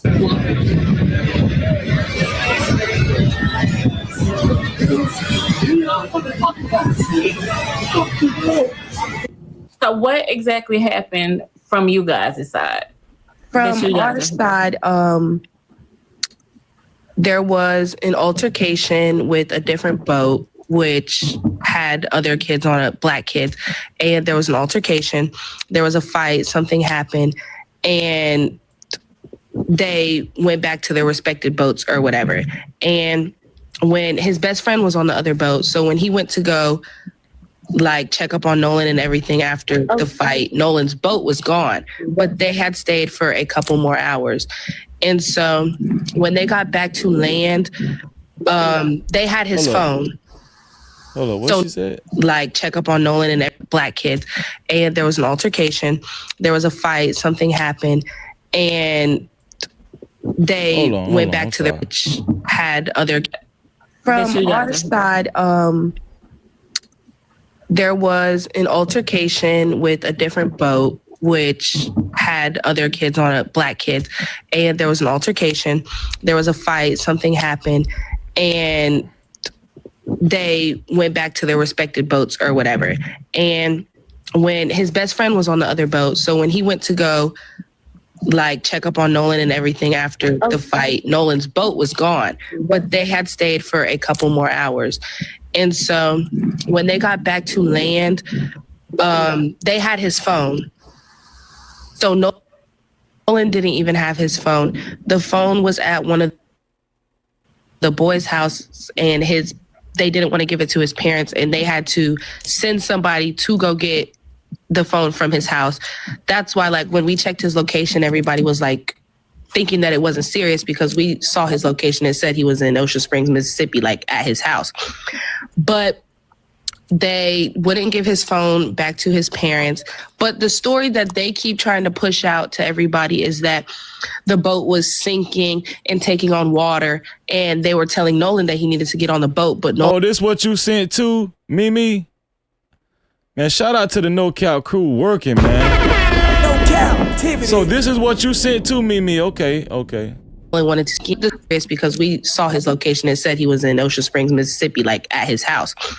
But they wouldn't give his phone back to his parents. But the story that they keep trying to push out to everybody is that the boat was sinking and taking on water, and they were telling Nolan that he needed to get on the boat, but Nolan wanted to stay back with a girl that he never met, which he wouldn't have done. Because if that was like, we're all from the same surrounding areas, she goes to Moss Point, which is... Wait, so the girl wasn't his girlfriend. That girl wasn't his girlfriend because they got it circulating that it was his girl. So that girl wasn't his girlfriend. He had just met that girl. He had just met that girl that day. Y'all let me know in the chat. It's like 20 minutes away. Why could you not hang out on land when you got back? If the boat that you came in was sinking and you knew that.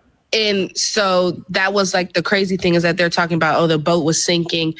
And he didn't want to get on the boat and the boat had to get towed back. But if that was the case and he said he wanted to stay there, why did you take his phone back and not leave him on an island without a way to get home? And so there you see the young lady explaining what happened with the fight. The fight was with a different boat, but when Nolan went to get back on the boat, the guys moved the boat. And they're saying that Nolan decided to stay there. But as everybody knows, you're not going to stay on that main island unless you have your phone. And so the woman even disputes the fact that Okay, so he had just met that girl. Why some people were saying that was his girlfriend? They got me repeating that BS. Okay, so he had just met her. Story they're telling, the reason why we had to leave is because you saying the email you sent is longer?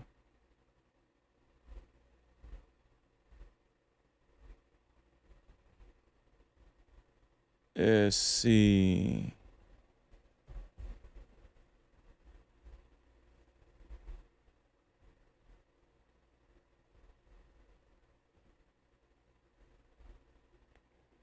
So I didn't get another email from you, Mimi.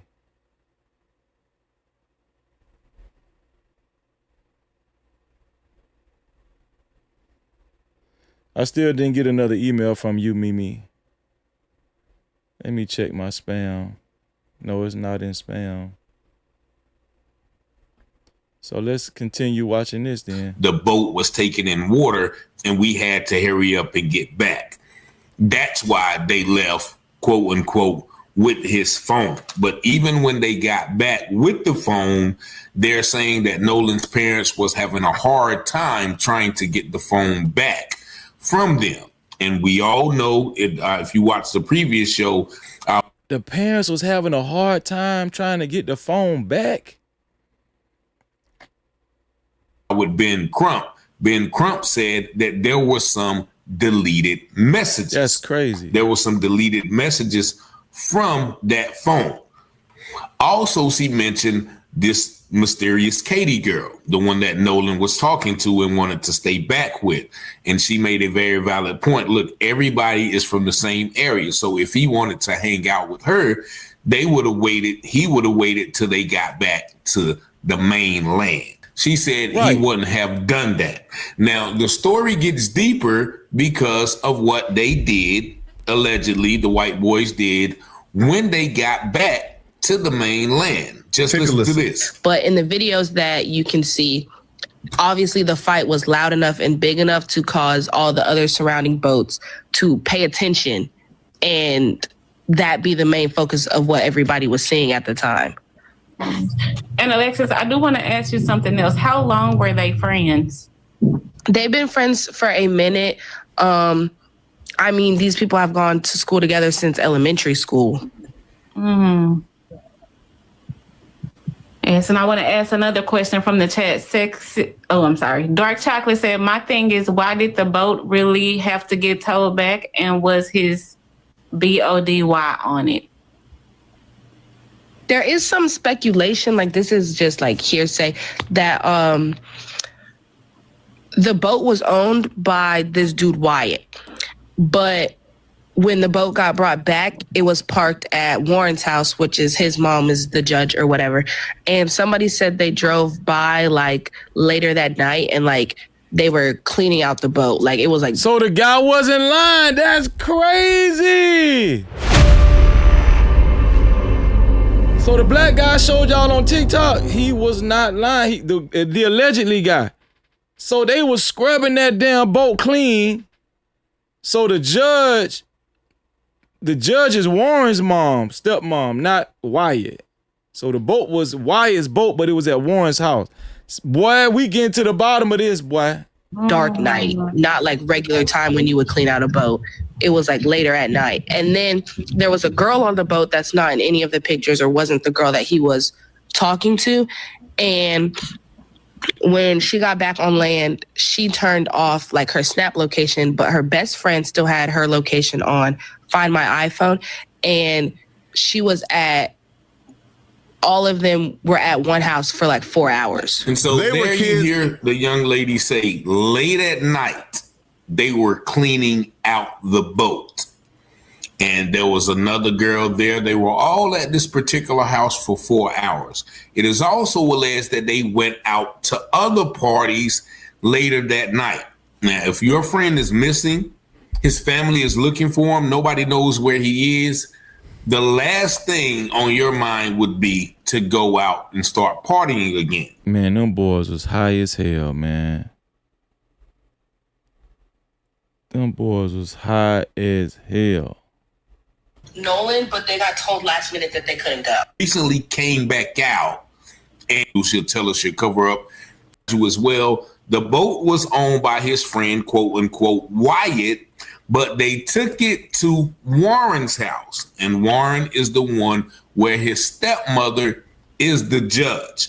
Now, of course, if she's a judge, she has, those kids. Wait, Nate said the boy who mom is a judge spoke up a day or two ago. So that's the one that I just played on TikTok. Is that, wait, that can't be the same boy that was saying that the crew that Nolan was hanging with did hard drugs. That ain't the same one, is it? Got themselves in trouble. Hey, man, come on, let's go to my mom's house. Man, she's a judge. She'll let us know what to do. She'll tell us, she'll cover up.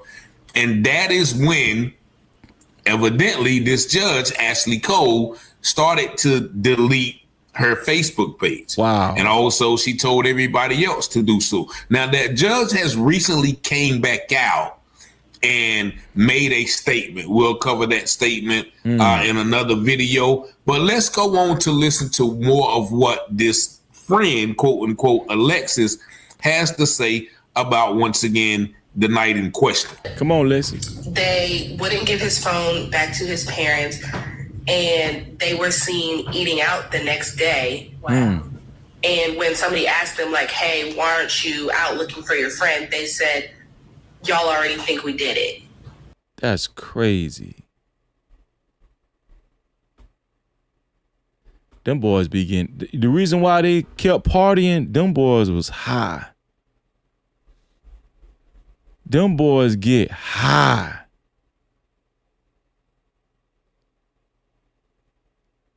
A shout out to my brother Mike Drop in the building. He said they weren't that high, bro. It's deeper than that. There's a spiritual component to this story. Bro, this thing deep, man. Shout out to Mike Drops in the building. She said, and they said, let me email it to you, Freezy, 1 sec. Okay. Man. What? Y'all extending the show. And then also that night, they were seen at multiple parties when they got back from the island around like 7 o'clock. So they still continued to go out that night, knowing that Nolan wasn't with them and that nobody had seen him. That's what I was saying. For them to keep going out that night and partying that night and nobody seen Nolan, and Nolan wasn't with them no more, and they know that, they had to been high out of their mind. So you heard what she said. When they were out partying, they were out eating, They enjoying did something to that boy. Pleasures of life. When people asked them, why are you not out looking for your friend? Their response was, y'all already think we did it. Who said so? Right. That sounds like to me a guilty conscience. Exactly. Let's continue. So, sorry, Alexis, quickly. You said there was the altercation that happened on the boat was with other black kids. There were other black people on the island.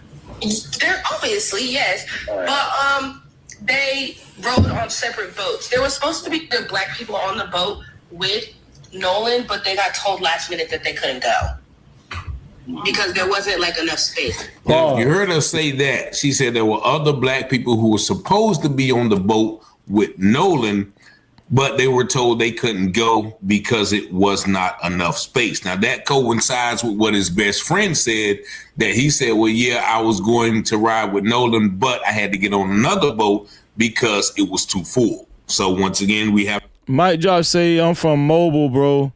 Mobile, Alabama, about 30 minutes away from there. Damn, that's close. To take everything as credible when it lines up with what other people have said. Yes, Alexis, I do want to ask you too as well. So you did already confirm that one of the parents was a judge, so thank you for that. Miss Lady say that was to give them an alibi. So y'all saying in the chat they went to the party, they kept going to the party to give themselves an alibi? Hey, I'll go for that too. Also, I wanted to ask you, can you confirm that all of their social media has been scrubbed? So is it scrubbed or is it deactivated? Only 2 of them are deactivated, but a couple of them are just private now. But the mom judge, she did deactivate hers. So like only 2 of them are actually, so 3 of them I guess are deactivated, and then the rest of them are just private. So Alexis, I want to ask you one question. And the phone was at this judge's house, right? I'm not sure where it was, but it was on the boat, but they were not trying to give it to their parents. Because I'm asking because if they were scrubbing the boat, and I have to say allegedly, I mean, they may have scrubbed the phone too. That's I'll say what I can again.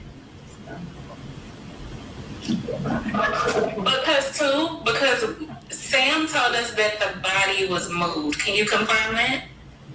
I have no topics on that, but it's just very it doesn't make sense how his body was found in the first place that they looked. Yes, and the reason why I'm asking that, because if his body was moved, they could have used his face to unlock it and then put him back. That is all. All right, so we'll stop.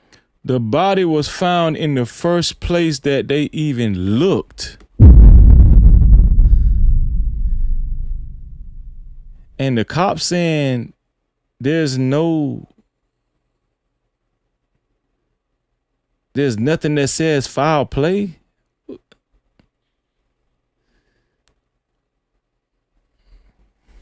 Okay.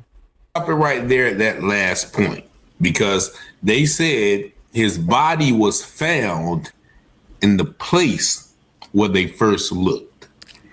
And they asked the question, was his body on the boat when they left? Because if it was, then they could have used his face to unlock the phone, go through and delete the messages, like Attorney Ben Crump said that the messages had been deleted, then use the boat to take his body back and dump it when nobody was looking.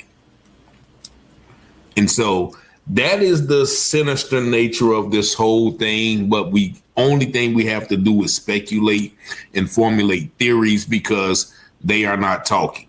You know, if my best friend died when I was, out with them, and I ain't have nothing to do with it, I'm gonna be on social media. Hey, we did this, we did that, we did this. I'm doing podcasts, I'm doing interviews. This is what happened. So because once again there's such a veil of secrecy around it, then I figured that they have something to hide. But, we're going to keep digging into this. Shout out to that friend who brought some things to light. Why?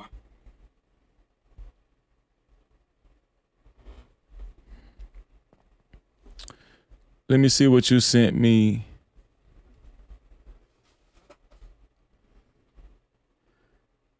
Let me see what you sent me, Nay.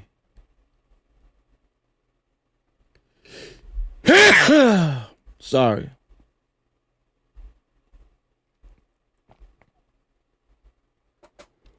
Okay, so this is a statement from the judge. Statement from the judge. Our thoughts and prayers are with Nolan's family. Our son, Warren, loved Nolan dearly. Unfortunately, I feel that it is appropriate for our family to dispel some rumors with facts based upon the social media attention that is being diverted away from the Wells family and their loss. Yes, I deactivated my Facebook. Why? Why you deactivated your Facebook? Given the very heightened emotional state of social media right now, I fear for the safety of my child and my children. My husband and I have 6 children and we covet their privacy. We do not believe it is appropriate for our minor children's photographs to be circulated throughout the internet, presenting potential threats to their safety. Huh?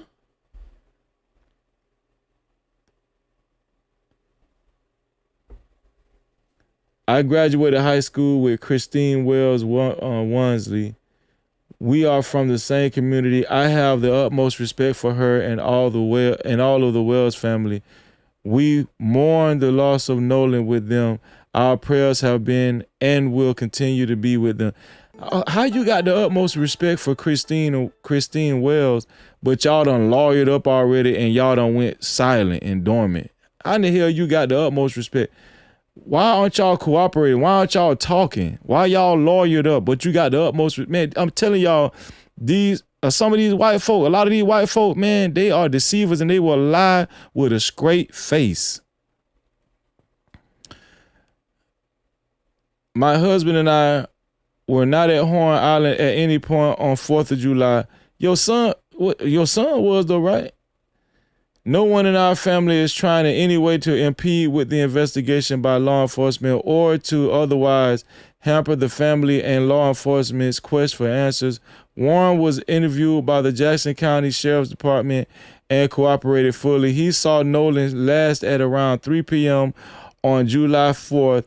They left around 4:30 p.m. when the boat was taking on water and they had an issue with the bilge pump.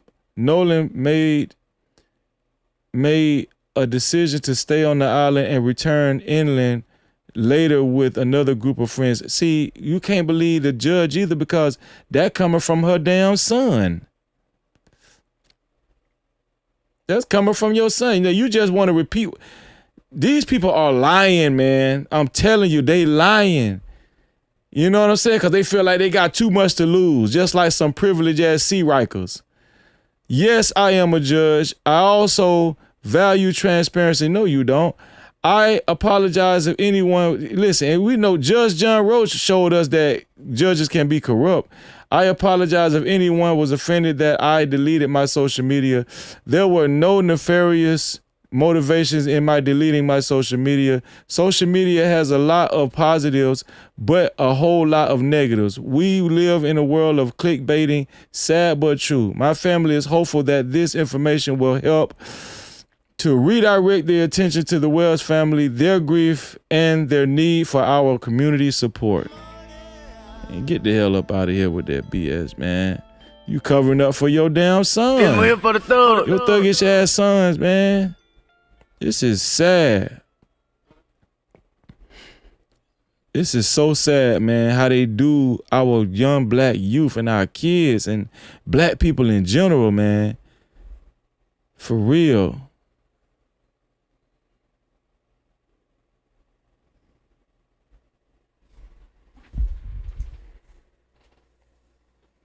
These sea rockers will do anything by any means necessary to cover up their wickedness and cover up any of their faults. And they will not take accountability.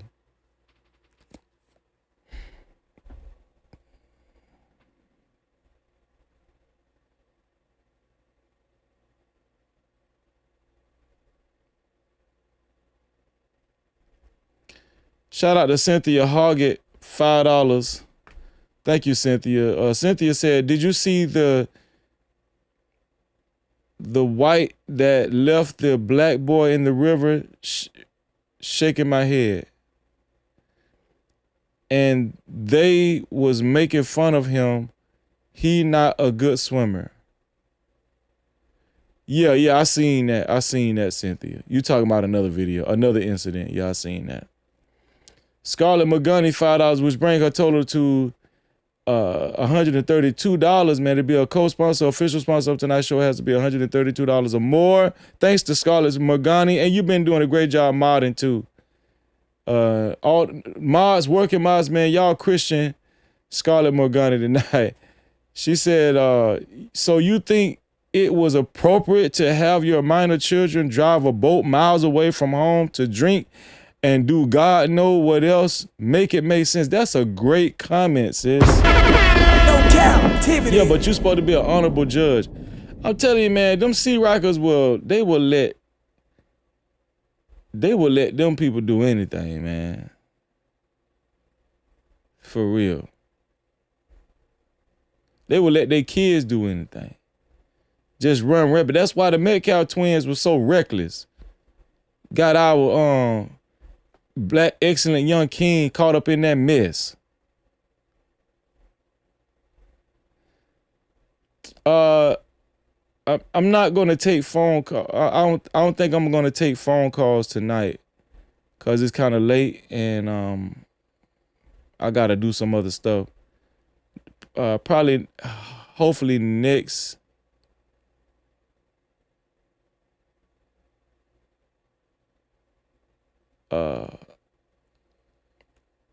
Mia Santos said, you paying me to drop the link?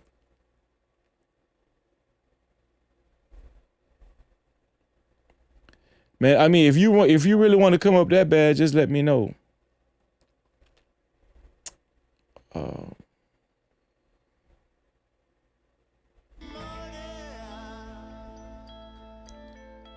Remedy. Shout out to Remedy, $5. She said, at the time the person asked why they were not looking, Nolan had not been found. At the time the person asked why they were not looking, Nolan had not been found. He said, already think we did it. Did what? Told it right there. And no, that's a fact. You told on yourself. No Cap-tivity. Exactly, Remedy. They told on themselves. Told on their damn self.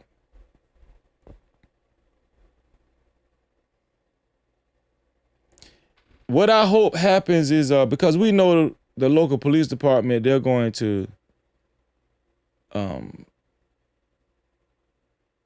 they're not going to actually seek justice. So what I'm hoping is that Nolan Wells' parents, attorneys, Ben Crump and the rest of them, I hope that they escalate this to a higher court or federally or something like that. I hope they're able to escalate this, you know, because, man, America got to start showing us that they care about our kids too. America, y'all got to start showing that y'all care about our kids too.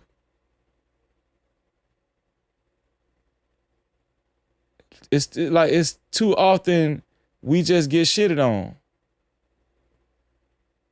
Trayvon Martin, Breonna Taylor, You understand what I'm saying? Amir Rice. Is it Amir or is it Tamir Rice? Tamir Rice? Sandra Bland. The list goes on and on and on. Karmelo Anthony. Right? Nolan Wells. America has shown, we can go back further than that. Emmett Till. America has shown over and over again that they don't care about us or our kids. America has, and then we got these black coons waving the flag, talking about, you live in the greatest country in the world. You should be grateful. Man, damn you. Damn you.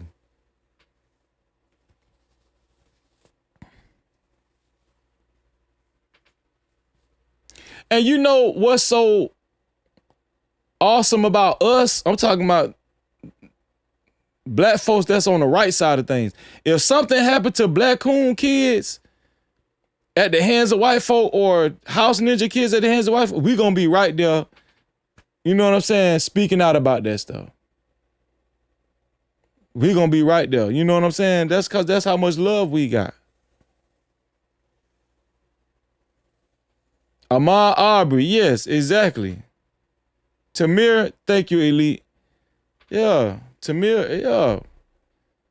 It's just bad, man. And listen, I just named a few. Elijah McClain, thank you. Cyrus, thank you. Cyrus Carmack Belton, exactly. Do y'all see Eric Gardner? Do y'all see, like, it's a pattern. They don't care about us. Michael Jackson been tried to tell y'all that. They don't really care about us.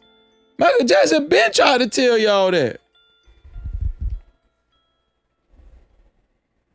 They don't care about us, man. And it's sad, man. But that's why we got to keep fighting, because the Most High God is on our side. We got to stop taking part in this wicked world that the white man runs. They run this wicked world. They're in charge of this wicked world, and that's the world we want to be a part of. Especially the house ninjas and the black coons. No, we got to turn away from the wicked world and go back home to our Father, because he got our backs. And as soon as we realize that, that's when stuff gonna start changing. Right? That's why this platform is so powerful. That's why God got our back over here. And I know y'all feel it. Y'all feel the sincerity and the good faith, you know? Shout out to Hello Barbara, this Shirley for the $5 again. She said, she the judge that refused to give the woman exchange at police station and the husband shot and killed her. Ashley Cole. Shout out to you. Cap-tivity.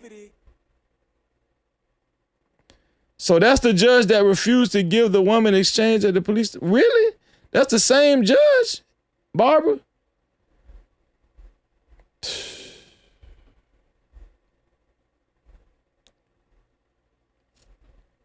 Shout out to Red Scholar and Luna and Malika and Elite Belezo, Scarlett, right? Shout out to y'all, man, for working effortlessly and rigorously in the chat. Thank y'all, man. Thank y'all.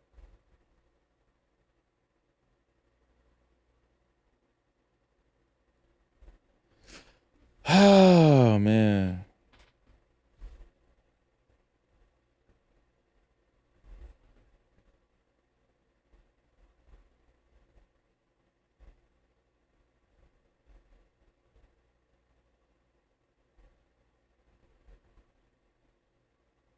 An 18-year-old.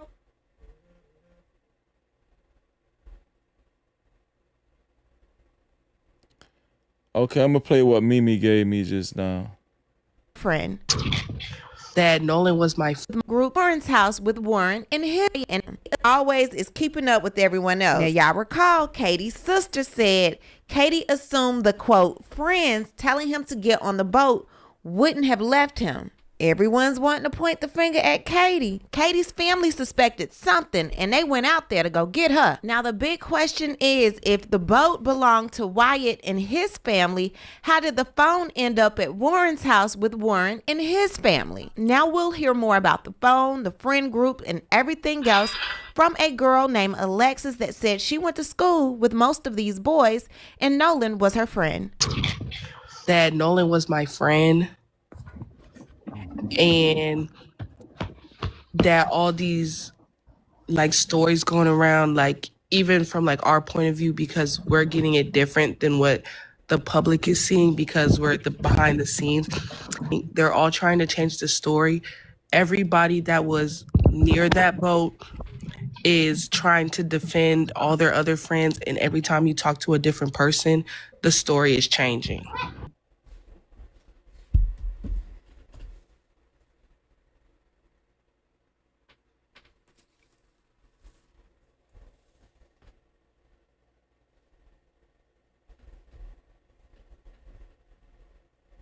But is there anything we're getting it different, and that all these like stories going around, like even from like our point of view, because we're getting it different than what the public is seeing because we're at the behind the scenes.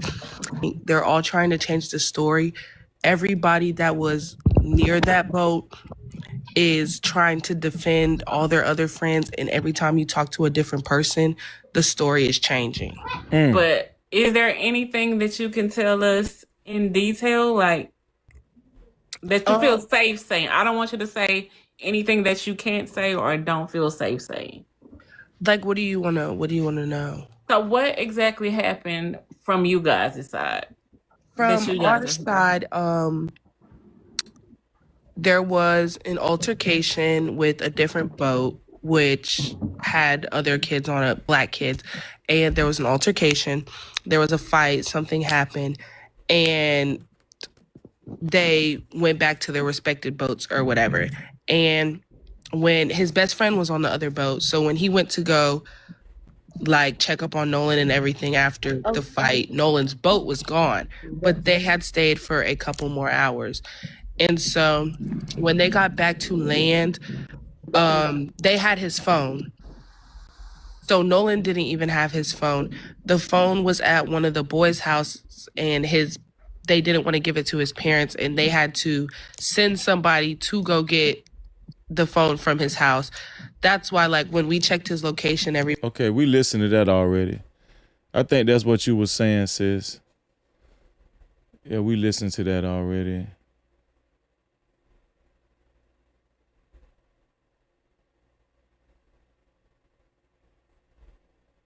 Let me see. Go. Yeah. Shout out to Mimi. Yeah, we listened to that. Thank you. Yeah, I appreciate that, Mimi. Yeah. But I didn't hear the first part. The first part, that was new. So shout out to you, Mimi, because I needed that first part too. Oh, yeah. Different stories. It's crazy, man.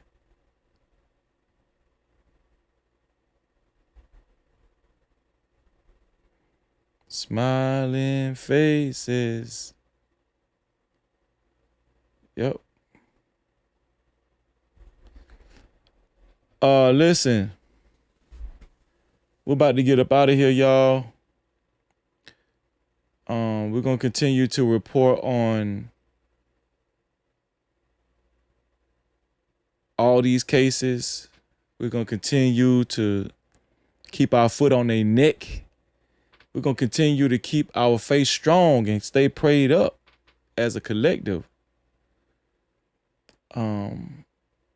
Listen, man, every Saturday, 3:30 p.m. Eastern time, we have Bible study. If anybody needs encouragement, y'all need to attend our Bible study, man. 3:30 p.m. Eastern time in our Discord Bible study. Mods, could you please put the Discord link in the chat? Please put the Discord link in the chat. Once y'all see, oh yeah, my bad, Luna. Thank you. I forgot just that fast. My bad, Luna. Let's check the rating. Thank you, Luna. My bad, Luna. Let's see. Let's go to Mike Howard Law Review. Google Review. All right. Updated rating. We got Mike Howard down to 2.7 stars. No Cap-tivity. Let's go. 2.7 stars, y'all. We done sunk Mike Howard down from 4.8, close to 5 stars, to 2.7 stars. We did that. We did that. Yeah. Yeah. Also, let's go to Toby Shook. Toby Shook. Let's go to his Yelp. Man, y'all, damn, boy, y'all good at Toby Shook. 1.6. 1.6 stars. No Cap-tivity. But I'm pretty sure we can do some more reviews. It's only 7 reviews, y'all. So we need y'all to go over to Yelp and give a review on Shook and Gunner. Shook, Toby Shook Law Firm, Yelp. All you got to do is type Toby Shook Law Firm review and Yelp will come up. Go under Yelp. There's Yelp. And do a review, a quick review under Yelp. We only got 7 reviews right there for Shook, Toby Shook. But we still got him down to 1.6. We need to bring him down to 0. Right? All because of the No Cap crew. No Cap-tivity. Shout out to Luna, man. Shout out to Luna keeping me on point. Let's get it, man. Yeah, Malika. Toby Crook. That's his name. Toby Crook. Yeah.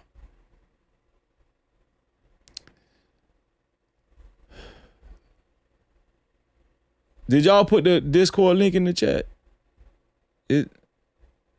Yeah, shout out to Red Scholar. Oh, okay, Luna did too. Shout out to y'all. That's the Discord link in the chat. Make sure y'all click the Discord link in the chat. It's the same link. Every Saturday, 3:30 p.m. Eastern Time, we have Bible study. 3:30. We need more of y'all brothers and sisters to join us because we have fun in Bible study. We be chilling and hanging out. And it's the only difference is we just incorporate scripture and we have real talk. So listen, y'all join us this Saturday. Make it your business. 3:30 p.m. Eastern Time, whatever correlation that is with your time zone. 3:30 p.m. Eastern Time in the Discord Bible study this Saturday. 3:30 p.m. Eastern Time in the Discord No Cap Mental Health Workshop. Listen, if you're interested in a support group, mental health workshop, Freezy gonna be there. A bunch of our brothers and sisters are always faithfully there. Join our No Cap Mental Health Workshop. Now to join that, you got to get permission. Once you join the Discord, just direct message me. I'll send you the agreement. All you got to do is text back, agree, I agree, and I will give you permission into the No Cap Mental Health Workshop. Monday and Fridays, ladies only chat. Mondays and Fridays, ladies only chat. All right. What's that? 6:30 p.m. Eastern Time. On Fridays, singles ready to mingle. Singles ready to mingle. Right? In the Discord, in the singles ready to mingle section. Luna, did you host movie night today? Was it today that you hosted movie night? When was movie night? I think it was today. Luna, did you do it today, Luna? Movie night. Luna is hosting movie nights.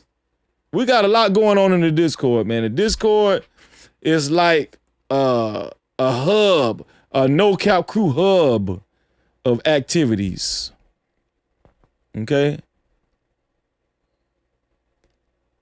Listen, man, I love y'all. Shout out to all of the members. Shout out to everybody that's that sent jewels tonight. It only shows on the screen over 100 jewels. 100 jewels or over. That's what it shows. Shout out to Prince D for the 200 jewels. Freeway 250 jewels.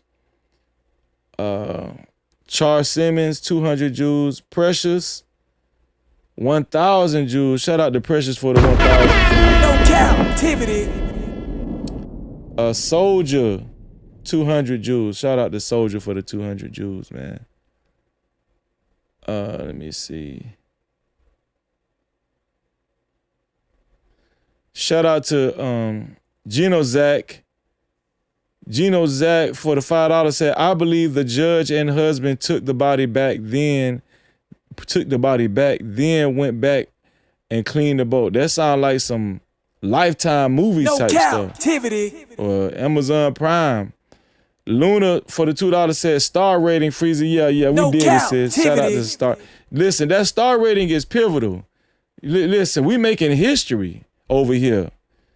We moving the needle over here. Believe that.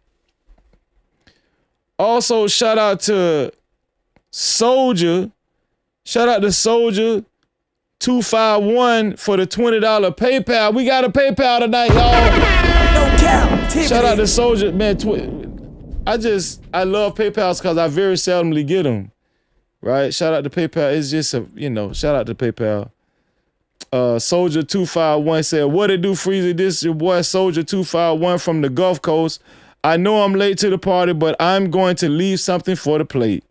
Keep up the good work, my boy, and stay on their bumper. South Alabama in the house. Shout out to Soldier 251. Hey, hold up, wait. Do I see 5s, 10s, 20s in the place? No cap. Appreciate cash out, cha-ching. Suka chat, cha-ching. Suka stickers, memberships, PayPal's in the building, let it rain like that. Don't forget them cities, don't forget them hundreds. Blessings coming fast, we ain't waiting on nothing. Appreciate everything that you spend. When you feel generous, run it back again. Hey. Soldier 251. Money talk, let it flow. Thank you, bro. I appreciate that, bro. Let's see. We had a gifted membership from Malika. Malika gifted a membership, 1 membership. Thank you, Malika. Who was the lucky recipient? Cocoa Cream was gifted a membership by way of Malika Williams. Thank you, Malika. Also, Warner Wrights just became a member. Shout out to y'all, man. Welcome to the VIP crew. Welcome to the No Cap VIP Lounge. We've been expecting you. Yeah. No Cap crew. Welcome to the No Cap crew VIP. We welcome you, we welcome you. Shout out to y'all and thank you. Thank you, Malika. We appreciate No you. Captivity. Make sure y'all maintain your memberships every month so y'all can join us on Wednesday night, VIP Wednesday. What Luna said. Luna said Thursday and Saturday are movie days. Thursday and Saturday are movie days. No there you go. Captivity. Thursday and Saturdays are movie days. Shout out to my sister Luna setting the record straight. So our Discord is busy. We working that thing, because we're building a community over here. That's just the way it is, man. Let me see. Thank you, Herc Owen. Thank you, Herc Owen. Thank you, man. I appreciate that. And shout out to everybody that said this was a good stream. I appreciate y'all, man. Yeah, I got the jam, Survive. I got the jam. Yeah. Thank you, Boss Lady. She said, I love all your songs, Freezy. I appreciate that. Boss Lady. Thank you, man.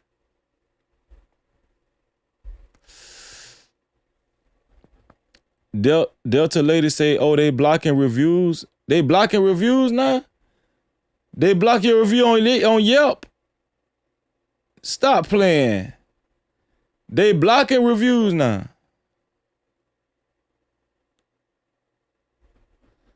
Shout out to the Public Opinion Court and her the BYOB firm. Let me see. Hold on. Let me make sure.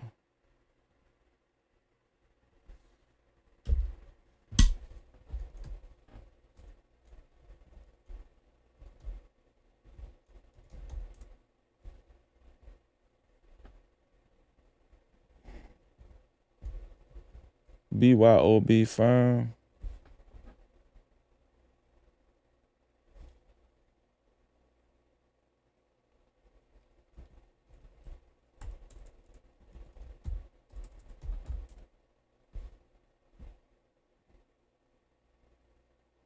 Yeah, that's our sister, man.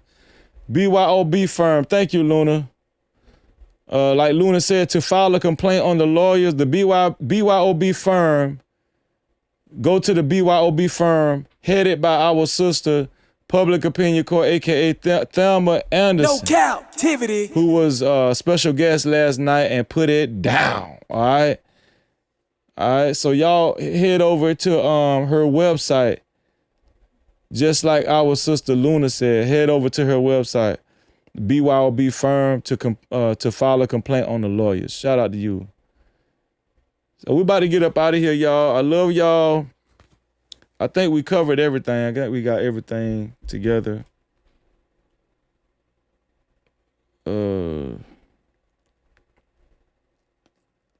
Yeah, that's everything. All the super chats. Did we read all the super chats? Yeah, we read everything. That's everything, y'all. Listen, man, I appreciate y'all. If they blocking reviews, that's crazy. How you block reviews, man? So you blocking bad reviews? These people are thugs, man. Win for the thug. How you blocking bad reviews? See the deception? That's what I'm saying. This is how they play it.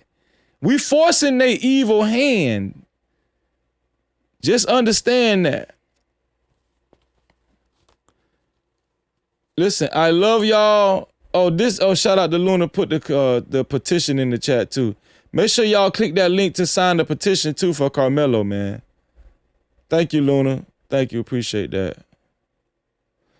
Thank you. And shout out to House of Hypocrites for coming through tonight. Appreciate you, House. We about to get up out of here. We love y'all. And listen, man, I'm about to lay it down and we will be back because we got to keep working. Y'all know what I always say. The No Cap crew know what I always say. To free yourself, you must heal yourself. And until the next time, we out of here. Love y'all, man.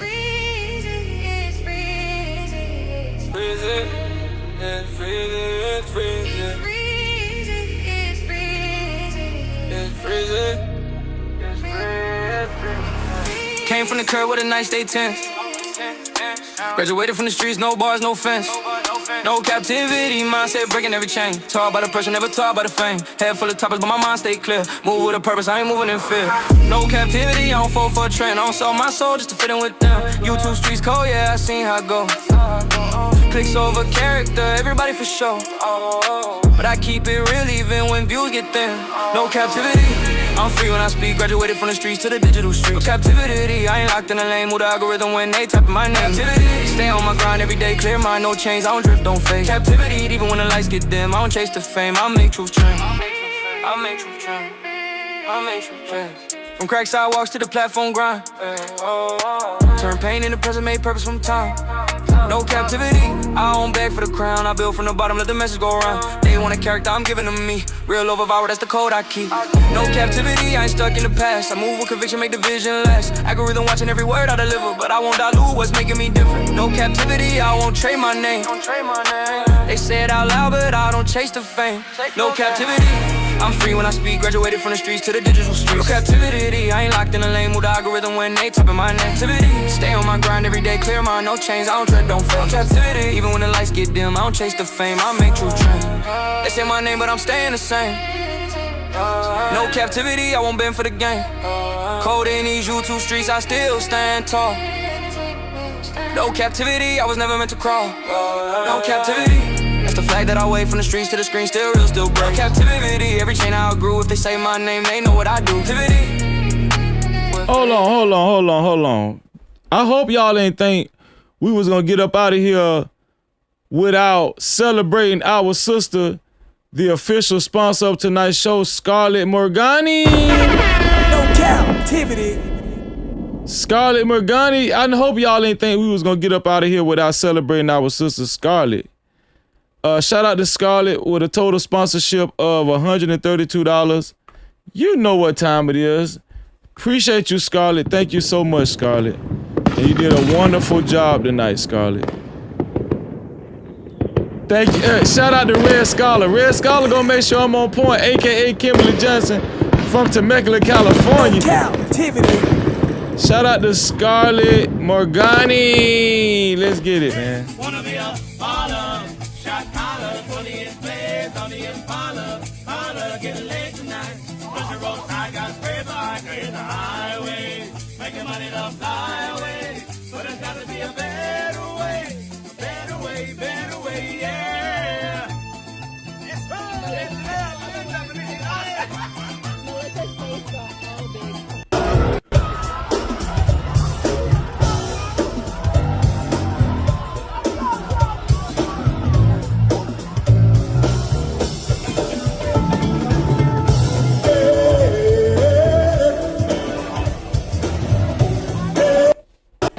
No captivity. No captivity. No captivity. Shout out to Scarlett Morgani. No captivity. Thank you, Scarlett. We appreciate you. What's going on, Bridget? Great to see you, Bridget. Shout out to Elite Ballet Zoe. All right, we up out of here, y'all. We up out of here. We out of here. We out of here. We out of here. Thank you, Miss Boss Lady, for signing the petition. We appreciate you. Make sure y'all sign that petition. And we out of here for real this time. Y'all want me to play another song? I gotta play another song. Here we go. Hold on.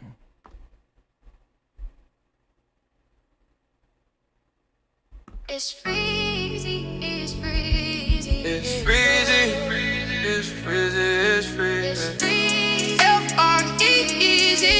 Hey! F-R-E-E-Z-Y. No captivity. No captivity. You know the name. Freezing, freezing, freezing. Let's go. I'm not a sycophant, I keep it true, I stand on it. I discuss the truth, I'm not yielding, I'm stamped on it. No. I make moves, steady building pressure back tall. Check my channel, what I'm rapping, real life wall. Don't care, the crew does the been all stressing. No cap. All that hate, still I don't flavor my lessons. Run up the numbers, feast me a plate. Fed by purpose, not opinions I dictate. More compass running hot on drift. I don't get stressed, I reach up, I live. Let on my chest, I'm on, no drama. Faith in my steps when I move through the combo. More this content like I'm moving keys. Standing on business, making notes for the YouTube streets. Keep a few real ones close, take teams. No captivity, listen close when I speak. F-R-E-E-Z-Y. No captivity. No change. F-R-E-E-Z-Y. No captivity. Graduated from the streets, now we stream. Level up, clear my heavy grind, real team. No cap. F-R-E-E-Z-Z-Y. One time. No captivity. All the time.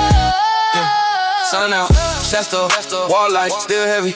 Yeah, no rush in my talk, but they feel me already. I don't fuss nothing, let the way come in. No captivity, fear where I stand, where I've been. Palm trees in the mindset, calm in the storm. Pressure don't shake me, I've been built warm. Algorithm move when I speak, no chase. Every bar solid, I don't need a race. I don't chase clout, let it circle back. Real recognize, universal math. The channel stay growing, steady organic.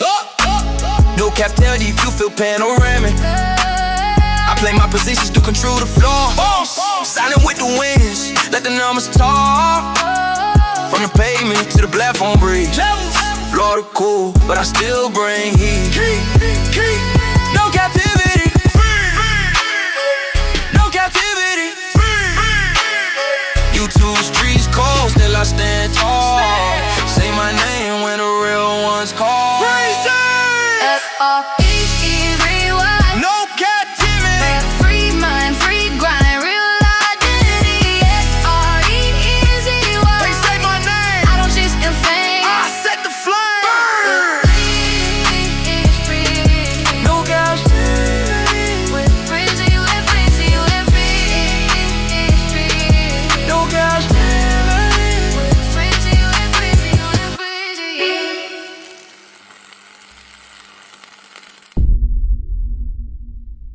No captivity. Freezy, freezy.